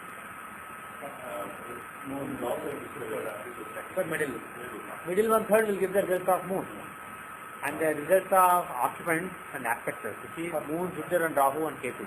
That is in the first 1/3. So in the middle 1/3, which is from 82 to 86, she was basically studying at that time. She graduated in 88, she probably joined in 85. So it was in the middle 1/3 that she went into this biology BSc program, Bachelor of Science program. And when Moon was giving the results of his aspect, Moon was giving the result of being the Lord of Cancer. When Moon was giving his result, then she basically studied. And when it makes sense to biology. Possible. But why bachelor? That I want. And then when Cancer started to give its result, education ended. Does it make sense? Moon, what is the house for bachelor's education? Ninth house. What is the ninth house here? Saturn and Sun, Capricorn. Capricorn is a very routine, dry kind of sign. So it's basically a very routine education. And does Moon have anything to do with it? Can Moon give the... No. Not Argala. What Argala? Discovering new Argala. New Argala?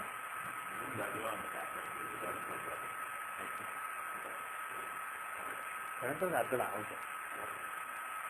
Oh, on Saturn. Very good. Saturn. Yeah. Then don't be shy. That's a good point. Okay. The ninth house is being aspected by Moon, and the ninth lord has Moon circle off. So Moon is capable of giving some bachelor's education. Now, when Cancer was giving its results, the education ended. Why? Second is the Yeah. It's marka from both. It's basically the seventh house from Capricorn, the ninth house of GST. So basically bachelor's education ended. Seventh house is a marka sthana. And from the second house of Masters, it's the second house of marka. Is it? So it's a marka sthana from those two houses. See, Capricorn, the ninth house, will show bachelor's education. The sixth from it, which is Gemini, the second house from Lagna. That is the house of master. Just remember, this fourth house is basic education, ninth house is bachelor, second house is master. Okay? Pardon? Sixth there from the seventh house. Pardon? You are basically augmenting your knowledge. After you read master, you are basically augmenting that knowledge, whatever you learned in the master, with some new knowledge.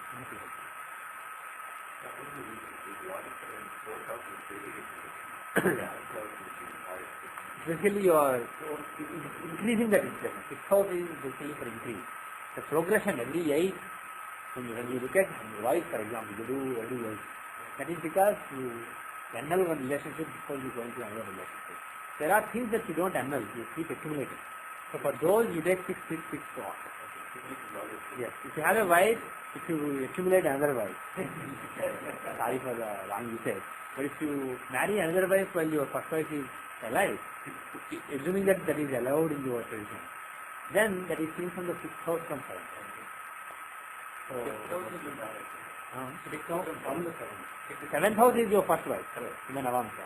Sixth from there, what is that house? That is basically the 12th house. That is your second wife. That you married while first wife was alive. Why six? Because you are accumulating. For anything that you accumulate, sixth house progression is taken. For anything that you destroy and start, yeah. But for children, they are siblings of each other. So you use sixth house progression. There are several progressions given in tradition, some for some purposes. So if you want to understand why you are not accumulating children but accumulating wives, think about it. But husband, this logic works in every case. It is fixed from out of the house. For a lot of things that you... If there is acquired properties or things like that. Actually, Sanjay Ji does look at A4 as the house that you have. And he does take the progressions of that also. I have seen him do it. But my understanding is this speculative. It is not clear, it comes from the text. So children is third program. Yeah, third. Sixth house, seventh house, ninth house, and so on. These are the three normal progresses. And in this case, for education, the applicable progression is education. But that works. If you take 4, 9, 2, those work. After that, I haven't seen a lot of examples, but these work. So, it is Margasthana. So, when Cancer was giving its own result, the education ended. Okay? So, things make pretty decent sense. Now, bachelor's, her bachelor's actually ended. She got a degree, right? At that time, she got a degree. Why? Education ending we can see because Cancer is 7th house of Maranatha. But why? When if a particular level of education finishes, fulfilled, and one gets a degree, should be seen from an Arudha? What Arudha? What Arudha should be seen? 9th house. Okay. One possibility. What other possibility? 9th house is basically the process of learning. Going through your learning as a part of graduate program. Now, what is the fulfillment of all that learning? Fulfillment. What is the house of fulfillment of something? 11th house. 11th house from anything is fulfillment of that. Right? Results of it. The final result. Gaining whatever the desires are for that activity. So, for 9th house, which is graduate education, the 11th there from is Scorpio. The 7th house in the chart. So, that is the fulfillment of Scorpio is the fulfillment of graduate program. So, if Arudha is basically getting a tangible manifestation of the two things, getting the degree. So, A7 is very important. So, the sign whose Narayana Dasha is running at the time the particular education that you went through was fulfilled, you got the degree. That has to do with the Arudha of the 11th house from that time. So, here Scorpio of Arudha, A7, is in Cancer itself. So, when Cancer's results were being given, the graduate education that she went through. Remember, Capricorn doesn't show graduate degree. It shows education towards graduate program, period. Education of learning, going through certain learning process as a part of BSc program. The fulfillment of the education is from A7. It is the Arudha of the 11th house from Capricorn. You also see the 11 being there. Well, 11 is in general statement, not general fulfillment in education. It's not that important when you are looking at a particular degree. This particular degree, A7 is important. A5 is general achievement. Again, not specific to a particular program. I am looking from the 9th house program because the program was fulfilled. She did not drop out of the PSC. She got her degree. So, because of that, I am looking at the Arudha of the 11th house program. The very fact that she got a degree, this is not basically, you can look at it as A5 also. But this is more than an achievement, a recognition of her ability. This is basically fulfillment of something that she went through. She went to class every day for a particular purpose. The goal was to get a particular degree. Any other question? In general, A5 is not that strong in this chart. A5 is in the 8th house, it is in the 12th from Arudha. So both from Lagna and Arudha, it is in a band house. So it is not a chart of somebody who is very recognized, very intelligent, very trained. It's not that kind of thing. A5 is not that. Any other thought? So we are happy. Backward 1 minute, 1 hour, not hour, 1 minute 13 seconds. Forward 55 seconds. Is it?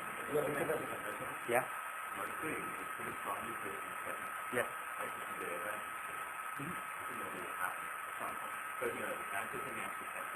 Yeah, Cancer in Cancer.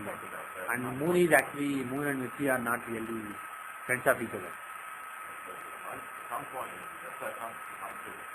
When the Dasha comes, yeah. In 2040 we can do that. But the thing is, there is a strong Mithri in the 2nd house. So as far as learning is concerned, she will have a lot of resources that she has access to, a lot of things at her fingertips. If she wants to learn, she can learn a lot of things. And Mithri is in the 2nd house. Astrology is a different to learn. She can actually. Yeah, so she must have a lot of books, access to a lot of astrological literature. If she wants, she can learn astrology. She will be doing that. Yeah, she will be fine. She will learn astrology well. She will do that. Jupiter is in Lagna, Mithri is in 2nd house. Period. Yes, so astrology, learning astrology, that is from father, definitely a possibility. That's a good thing for her. Second thing, the 5th lord is strong. If the 5th lord is strong, it gives a lot of intelligence, a lot of ability. May not be recognized, but internally there is a lot of intelligence. But the problem is Saturn is there, so it's not like so problem. There is actually mixing sense on it. But overall, she is an intelligent person. Overall, my feeling is she is an intelligent person. She did well in her early education. When it came to bachelor's, she didn't do that well. Yeah, Sun is quite strong in the fourth house. So early education seems fine, though there is A6 there, lot of obstacles. There may have been lot of obstacles in the early education, but she should have done that. She should have. Yeah, that is probably, that makes sense that not A6. Because A6 is there, it shows the manifestation of the obstacles. So there will be a lot of obstacles. A6 is there. So it's not smooth, but still, Sun in one side means she does well, and in education she will be, everybody will look at her as a good student. But when it came to bachelor, probably not that much interest, because it's skeptical. It's not such a true student. But the thing is, Saturn is in the tree. It's not that weak. So it's not bad. She will do well, but probably not as well as she did early in her. Yeah. Okay. Any other thought? Okay, actually forget other thought. We are done with Mahamatra. We know that the forward error is not more than 55 seconds. And the backward error is not more than 1 minute 13 seconds. We are happy with Cancer Navamsa, which is what we suspected. But the thing is, it's a good idea to cross-check. You will get some intuition, but it's not always a good idea to rely on that intuition, unless you are in a time pressure and you just want to move on, you just want to say something and run away. Only in those cases use your intuition. Otherwise, at least in the beginning, you must go through this exercise and be confident before you speak anything. There used to be astrologers in the past who would not say anything, just do things for 2 hours, and then only they would open their mouth. It should be like that. Instead of saying something in a haste, make sure that you are speaking true. Okay, now Navamsa. How are the prospects of marriage? Now, we have already discussed why there is disinterest in marriage. One is Shanichandra Yoga in Aruha Lagna. Second is Darapada in the 12th from Aruha Lagna. Third is 7th Lord and 5th Lord in Nanakargasthana. Are there any other factors we have seen? What is the strength of Venus? Venus is the Karaka for the project of marriage. Remember our analogy? Karaka is like project manager. So if you recognize a project called getting this person married, the project manager Venus, where is he? He's in the 8th house. He's the 6th Lord. Even though he's the project manager, in this particular chart, he is given the management of the group. The job of that group is to keep her a bachelor, so that she doesn't get married. So the project manager of marriage is basically 6th Lord. So that is a weakness. On top of it, he is in the 8th house. And on top of it, we have all these other weaknesses that we mentioned. And the 7th Lord of the Rashi chart Mercury, he is in the 8th house in this chart, in A6. The 7th Lord of Rashi chart is in A6 in the 8th house in Navamsa. And the 7th Lord is debilitated, Saturn, in Navamsa. And the 8th Lord of Navamsa chart, Rahu, is in the 7th house. So all these things together are actually stopping her from getting married. But recently she started. Venus is the healer. Venus is the one person. Yes, that's a very good point. That's a very good point. Venus is very strong in Navamsa. Yes, Venus is very strong in Navamsa. So that's a saving grace. But the thing is, looking at all other factors we have noted in Rashi and Navamsa, that is not able to stay. Yes. And also the fact that Jupiter and Ketu are in Navamsa Lagna. Even though Jupiter is 6th Lord of bachelorhood, he is also the 9th Lord of Navamsa. And he and Ketu, they are giving a kind of Raj Yoga for basically continuing the lineage, etc. 9th Lord and 6th Lord together in Lagna. That's not a bad feature at all. Yes, that's not a bad feature at all. So there are some saving graces, but unfortunately, the negatives that we have outlined, they are basically dominating. And why is there a change of mind now?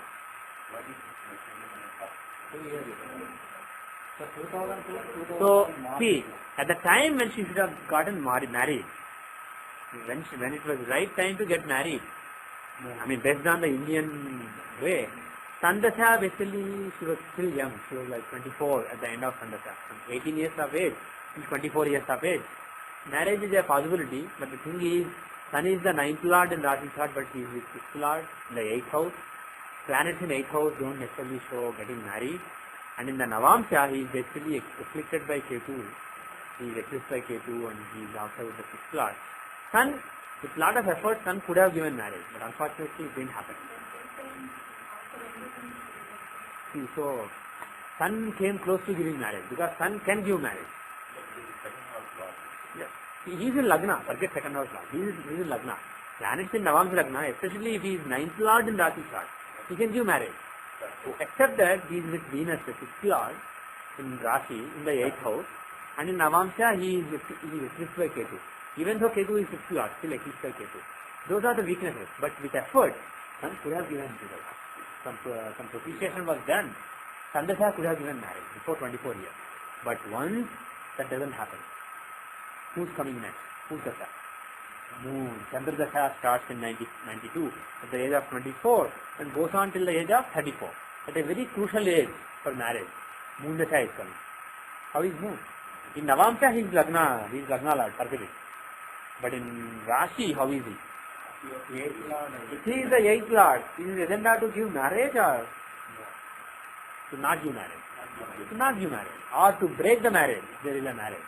That is Moon's agenda. And moreover, we identified the yoga, Shanichandra yoga in Arudha Lagna, which makes her disinterested thing. That yoga takes full effect in Moon Dasha. Either in Moon Dasha or in Saturn Dasha, that yoga takes full effect. Pardon me? Yeah. Moon. He can give Saturn either way is bad. The problem is they are giving that Vairagya, that disinterest in life, dispassion. What is all this? I don't want to do it. I just want to sit like that. That feeling is given by Moon and Saturn yoga. So whether Saturn is giving the result or Moon is giving the result, it's only one result. It is Saturn and result. So if we want to capture energy for her, yeah. At that time. Yeah. so I mean, if you only have to put it yeah. So you say Moon? Okay. At that time, tell me, who should you propitiate? Moon or Saturn, or who should you propitiate? If she came to you in Moon Dasha and you wanted to give advice, who would you tell? Saturn is your Lord. Yeah. That is the Saturn. Yeah. Yeah. Good idea. So how will you strengthen Saturn?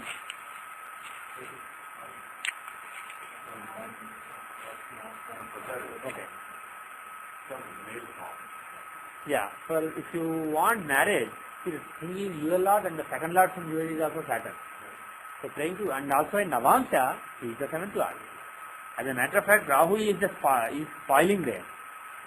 But Saturn is not that bad. He is only debilitated, but he is like Andra. He is the 7th Lord, aspecting the 7th house.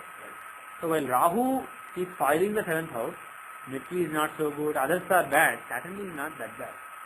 So with effort, Saturn can. Yeah. And he is aspecting UL in Navamsha. In Rashi, he owns and aspects UL. So praying to Saturn is a very good idea. And who? Who for Saturn? In general, if you are praying to the second Lord from UL, you pray to the male deity if you are a woman. If you are a man, pray to a male deity. So for Saturn it is Vishnu. Which form of Vishnu? Venkateswara is a possibility and he is with moon. Saturn is with moon. So some lunar form of Vishnu. That will be perfect. Krishna. If you pray to Krishna, that will be very good. Also, if you pray to Krishna, Mercury will be taken care of. Apart from Saturn-Moon combination, yeah. Mercury is also, he likes Vishnu also. So Mercury, who is the 7th Lord in Rashi chart in Mankarasthana, and who is in the 8th house in Navamsha, he would have relented. So during that Dasha, if she was praying to Krishna, then even now actually Krishna is not bad. Always Krishna is good for her, because UL is in Ketu. And UL, second Lord from UL is Saturn, he is with me. So always worshipping Krishna is good for her from the point of view of giving her marriage. But especially then, it would have been very appropriate. Now, after 2002, the Mars Dasha has started. So for the last 4 years, or last 3.5 or 3.75 years, Mars Dasha has been running. Is there a chance that Mars would claim the Vairagya that was there with me? Yeah. He is the Lord of his house, he is in the 7th house. Emotions, etc., love, attachment, emotional needs, that is 6th house. But also Moon is 7th 12th house. house, right? Huh? But also 12th house. After the 12th house, this is much stronger. Yeah. That is another good viewpoint. And he is with 7th law. There is a Raj Yoga. Even though both are, basically the Raj Yoga between two dead people. But it's a Raj Yoga. So, the Raj Yoga between Mercury and Mars can be activated by the Mars Dasha. When the Mars Dasha comes, slowly as Mars gets control over her life, suddenly the emotional need for a partner and the need to get married may have become more apparent. And of course, Mars is Dhatukaraka. He is basically the instigator for siblings. So that may be why, of course, if you see the Drekana, there may be more links. But just to make a small point here, if you see Mars or Jupiter influencing, it can be elder or younger sister.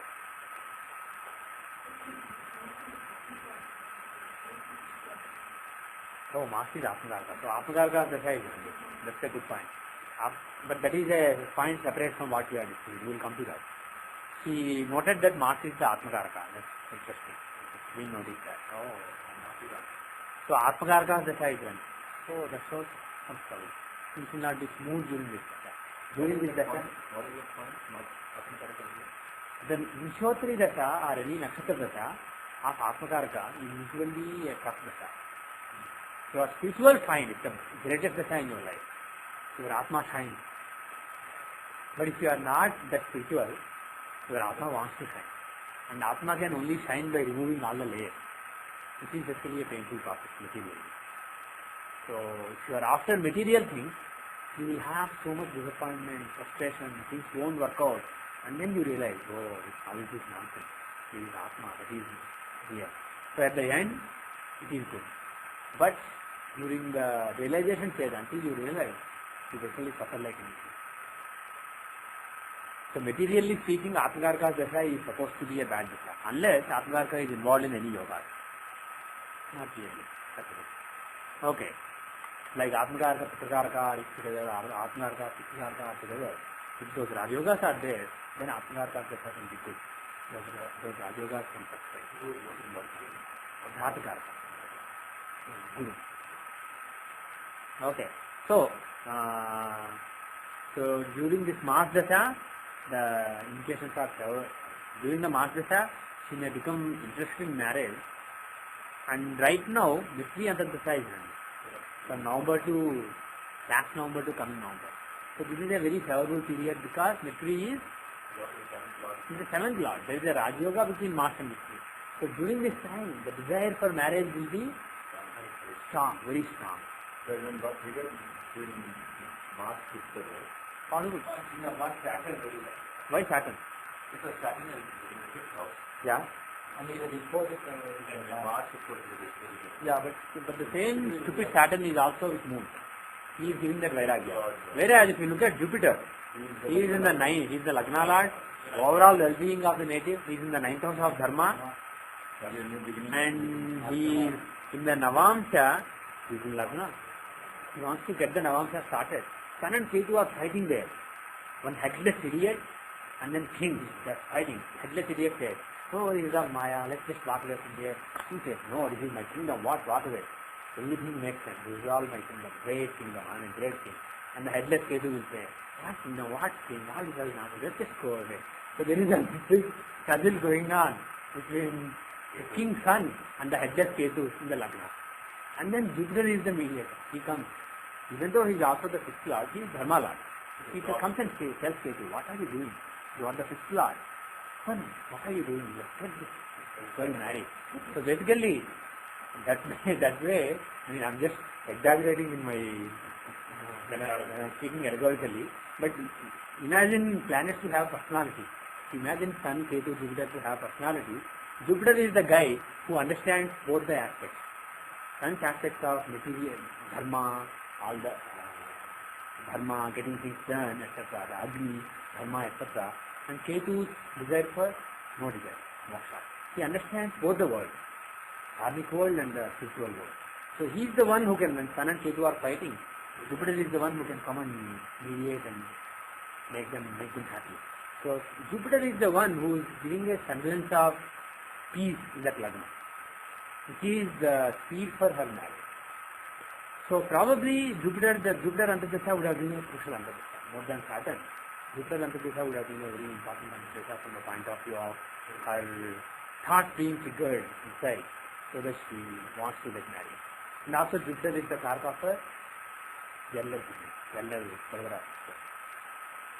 So probably she wanted to get married during Saturn Dasha. If she Saturn Antardasha, Saturn is the 7th lord in Navamsa. If she did some propitiation, probably marriage could have occurred. But unfortunately it didn't occur in Mars Saturn. Now the Antardasha that is running right now is Mercury. Is there a chance of marriage? Is there a chance of marriage in this current period? Till November 22. She is sitting in the 8th house. Not good for the 7th lord of natal Rashi.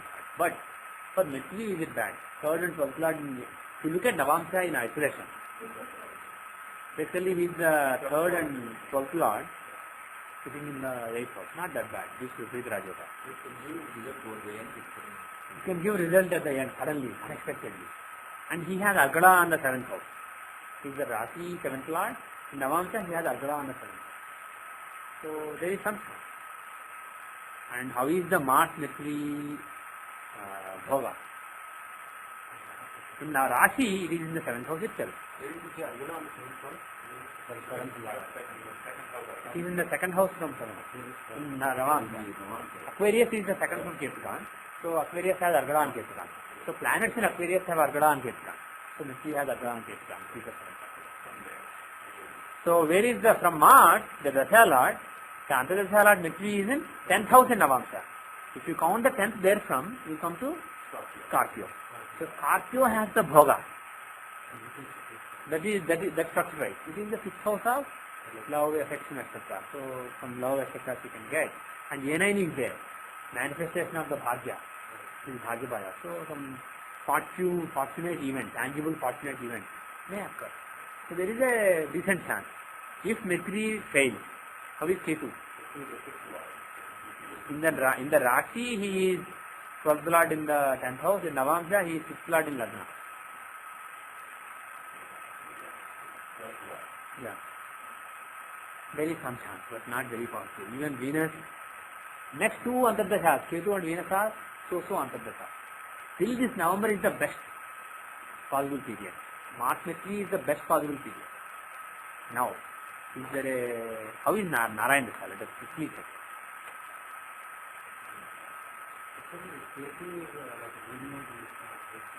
Yes. Marrying for continuation of the Vansa. And he is in Lagna.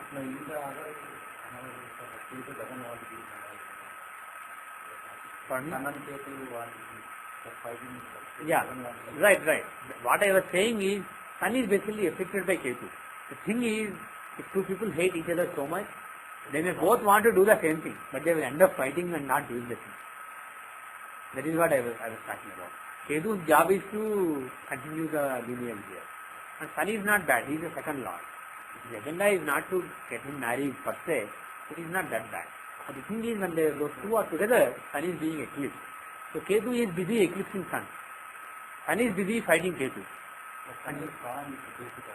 That's what I am saying. If Jupiter was not there, Sun and Ketu combination is bad. Jupiter is there. So what I am saying is, Jupiter will remind Ketu of what his job is. And he will remind Sun of what his dharma is. So that marriage can occur. So Sun and Ketu combination, even though Ketu is not a bad planet for marriage here, he is totally creating some confusion there, some craziness there. So that has to be removed by Jupiter. So anyway, Ketu Antardasha has a chance of doing marriage. But it will be nice if Mercury himself gives, because Mercury has a better chance than Ketu. How is the Dasha right now? The Narayan Dasha.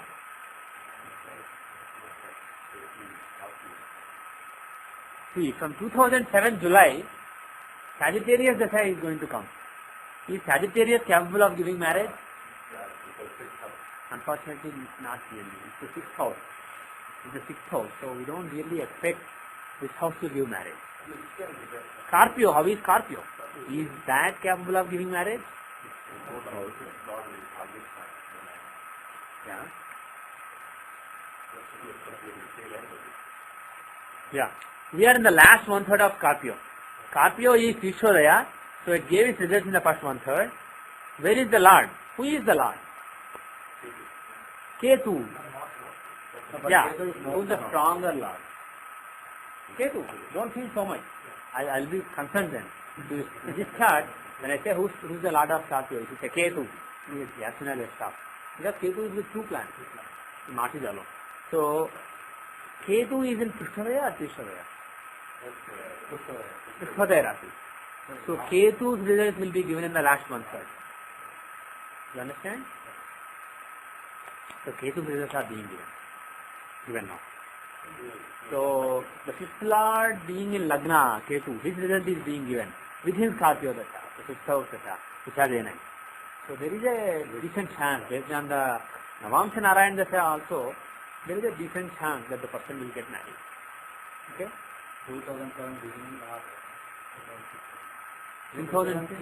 in the last, Yeah. 2007, 2006, December, he started.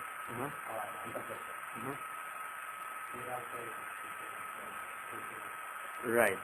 So it is, we will go to that later, we will look at Tithi Pravesh, but based on Nimshotri, it can be either Mercury or Ketu, but before 2007 April. Venus is not really likely to do, even though he is the Karaka, he is 6th Lord in Rashi, he is in the 8th. In Navamsha, the only thing is he is in UL, that's the only saving factor. Right, that's the only saving factor, but again he doesn't have anything to do with the 7th house. More than Venus, Mercury and Ketu seem like strong candidates to give the marriage. And in the Navamsha Narayan Dasha also we find that any time before next year July, is a strong period of possibility. Now, let us look at the Tithi Pravesh. But the interesting thing is, now she is running a period when there is a good chance of marriage. After running a terrible period for 10 years, she started the good 7-year Dasha. Within that, the right Antardashas are coming now. The 3, Ketu and Venus. These are the 3 Antardashas when marriage is a strong likelihood. So that is an encouraging thing. Now let us look at the period that she is running right now. Or do you want to bother or just directly go to next year chart? Okay, we'll see 2005. Any chance of marriage in 2005 chart? Quick.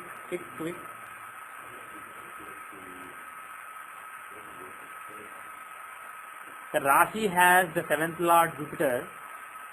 Who's the Hora Lord? Hora Lord is Saturn. 6th and 6th Lord. Nothing to do with marriage. 7th house has Rahu, the 6th Lord. Not good for marriage. Only saving thing is 7th Lord Jupiter is in Lagna. 0 degree 20 Lagna is on the border. In Navamsha, Ketu is in the 7th house, he is the 11th Lord. There is a Parivartana between 7th and 11th Lord. Okay.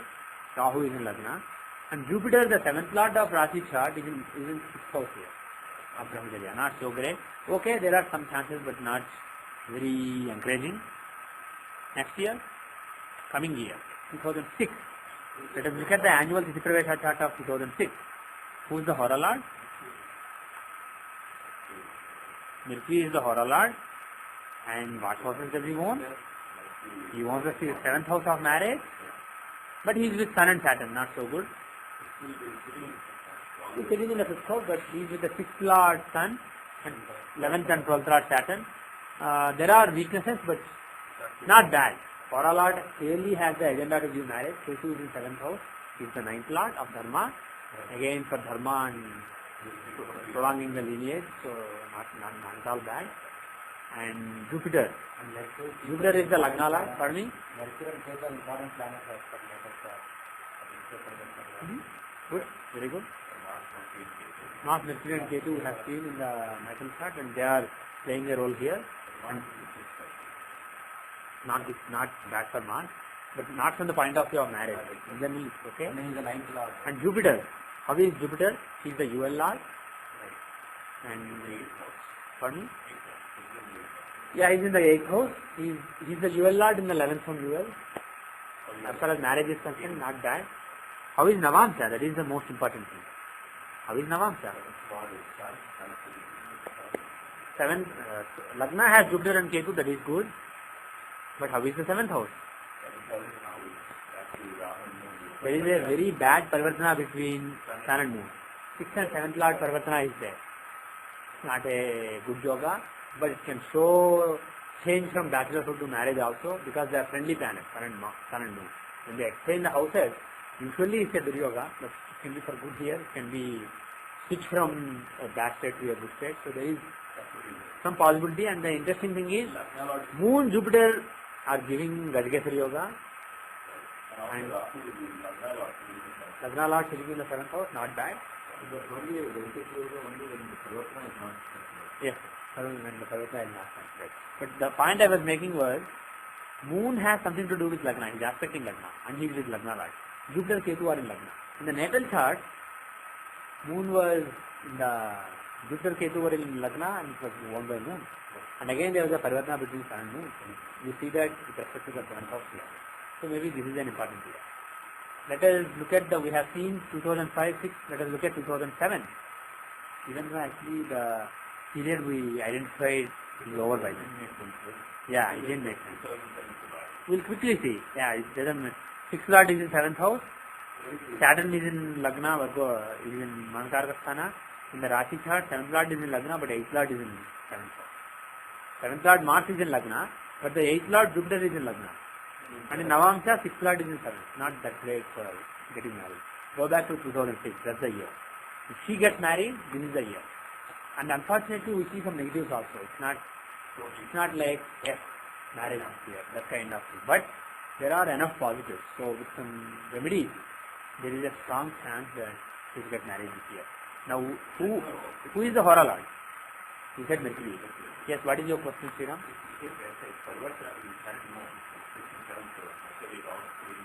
Yeah. Yeah. It could be either from good to bad, bad to good. Usually, it's not a desirable thing to have. Parivartana between a good house lord and a bad house lord.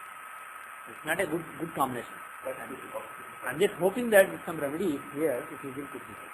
It's just a hope. It's not a dictum. It's a bad yoga. 6th Lord and 7th Lord. 6th Lord, the person whose agenda it is to give you bachelorhood, you are telling him getting married.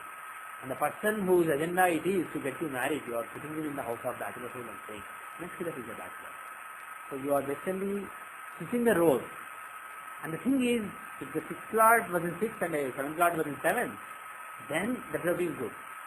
They would do their job without interfering with the other job. But here there is an understanding between Sun and Moon. They are friends. They are very good friends of each other. So if you place each other in other's house, and if you tell, yeah, they can give results as though they have same houses.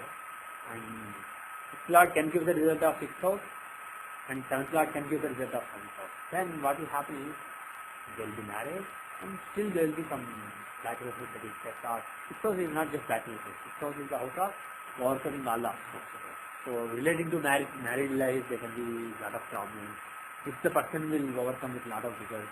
So that work will be there, and this work will be there. There will not be mixed up. So the key is Sun and Moon have to exchange their results. That is the key. If that happens, things happen. Yes, Rahu is affecting Moon, or even if you place Sun there, it's an affliction. But the thing is, Lagna Lord. Lagna Lord in the 7th house. So his agenda is to get them married. So the thing is, you have to make Rahu forget that he is Rahu, and make him remember that he is Lagna Lord. That is one thing. Because the thing with Rahu and Ketu is, they can tend to forget their whole agenda. Suddenly their Karakatva will take effect. Doing bad, taking the person to moksha, making the person crazy, they can become everything for Rahu and Ketu sometimes. They forget their ownership and everything. That can happen. Especially when they are with Sun and Moon. Sun or Moon. Yeah, because their very existence has two different beings came because of Sun and Moon. So they have so much anger to Sun and Moon. Yeah, so vindictive they are that they forget everything else sometimes. So you have to pray. If you keep praying, they will suddenly remember. So Okay, let's do that. So that is why it is good to do remedy. Now, what remedy should we do? Go back to the natal chart. I mean, like March is possible to Actually, let me write down one thing. Is the person, where is the person living now? Hyderabad, okay. July 18, can you write it down? Actually, it is night. So, July 19th morning. July 19th morning.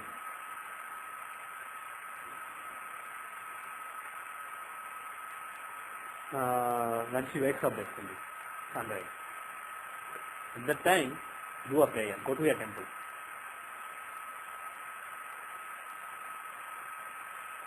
Go to a Mercury, gifted Ketu. Some Vishnu temple. Are these people spiritual? If I tell them to go to a temple, can they do that? Okay. Then force them to do it. On the day, on July 17, 18, go to Tirupati. Before, a couple of days before, go to Tirupati. Yeah, Rahu. So go to Tirupati on July 16, 17 time frame, go to Tirupati. Have a darshan of Venkateshwara. Then come down from the hills. And then nearby there is Tiruchanur. There is a Padmavati temple. Go to the temple also. But most important thing is on July 18, on July 19th morning, go from Tiruchanur to there is a place called Srinivas Mangapuram. It is not very popular, but there are buses that go to that place. There are several kshetras near Tirupati. Srinivas Mangapuram is different from Alvel Mangapuram. Tiruchanur is known as Alvel Mangapuram. Srinivas Mangapuram is different. That is the place where Srinivasa and Padmavati got married. There is the actual place of marriage. There is a nice temple there. Ask her to go to the temple on July 19th. Okay? And from there is I forget the name. There is a Vedanarayana temple. Inquire and there is a Vedanarayana temple. Basically, Vishnu or Srinivasa is shown rescuing the Vedas. That Vedanarayana temple, because Jupiter and Ketu are in Lagna, that is why I am suggesting Vedanarayana temple. Jupiter and Ketu in Lagna in the natal chart as well as with Navamsa chart. So, visit the Vedanarayana temple after Srinivas Mangapuram. Okay? So, on July 19th, she should be in the morning, when the temple opens, go to Srinivas Mangapuram. Do a Kalyanam there or some Archana or something. Pray sincerely for marriage during the year. And then go to Vedanarayana temple and worship him to give continuous temple in life. And then within the next 1 year, she will get married.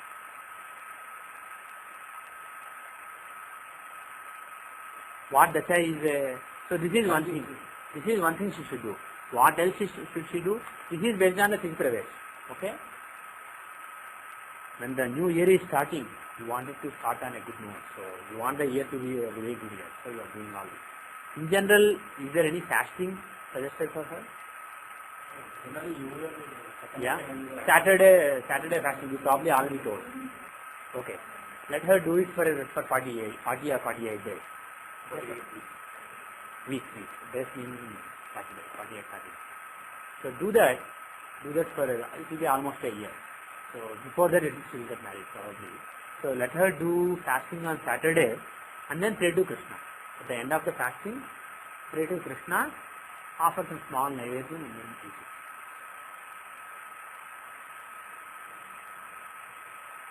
So do that, and after this birthday,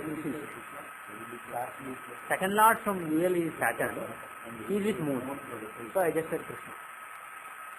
So other thing is that if you want to appreciate the Rahu, it's slightly doing an answer here. Yeah. So you also said Durga is also.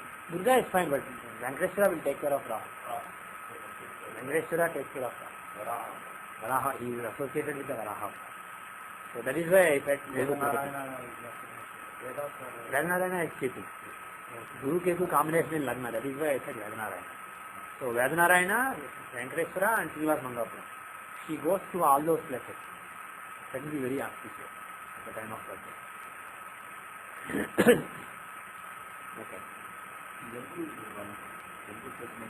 When we are going to any directly, we are trying to strengthen the correspondence pattern. Yeah. If you want to weaken a corresponding some planet, No.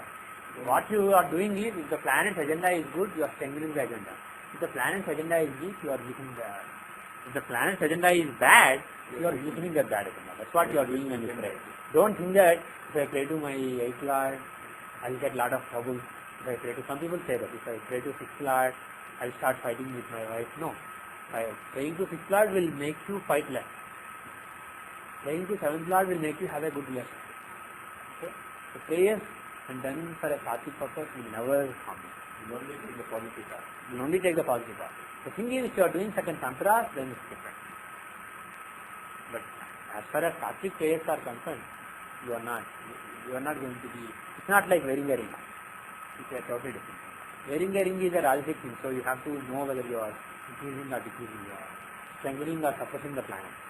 But when you are playing to the god, you are just telling the planet to behave nicely. You are requesting the planet to behave nicely. That's it. So whether it's a malefic planet or benefic planet for you, the planet will behave nicely. Benefic will become more benefic, malefic will become less malefic. So don't worry about that.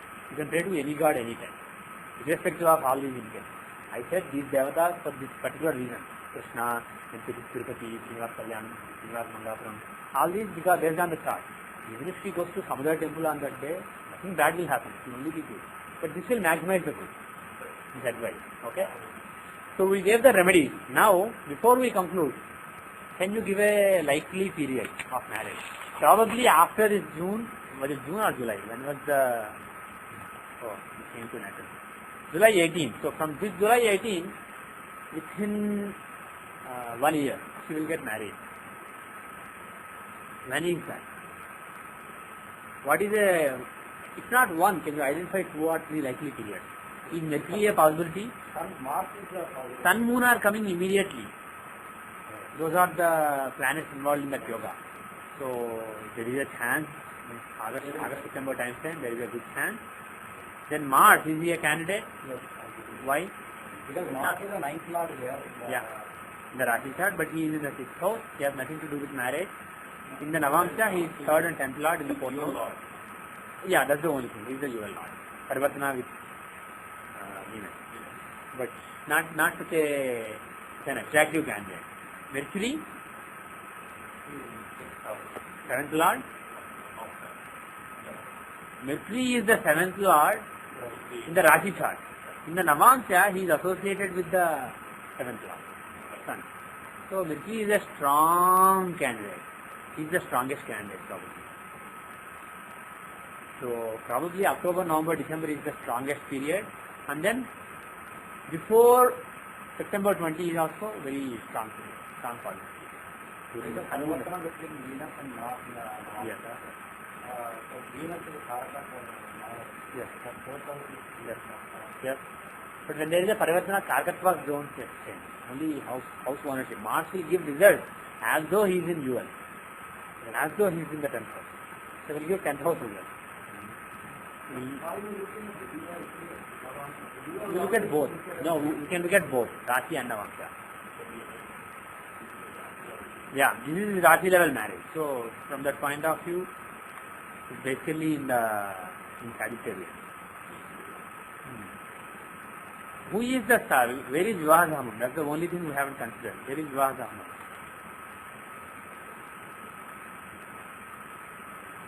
Actually, can somebody else see Vivahasamam? Where is it? Somebody has a chart. I changed something. I don't know if I changed that. I can look at the source code. Hamas may not be accurate. Where is it? The Tithi Pravesh, the coming Tithi Pravesh, Vivahasamam? Gemini when? Where is Gemini? Okay. So yeah, my suspicion was right. I'm glad I didn't look. 7 degrees Gemini.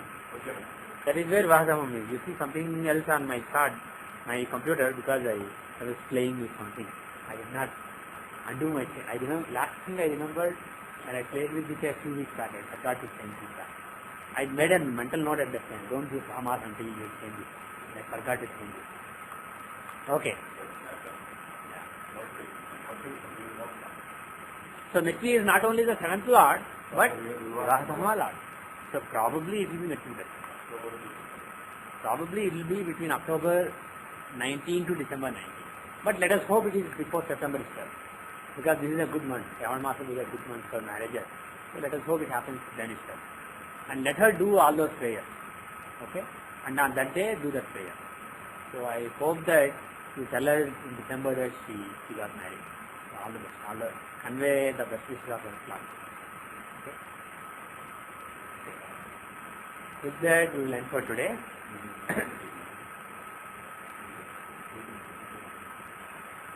Om Shanti Shanti Shanti.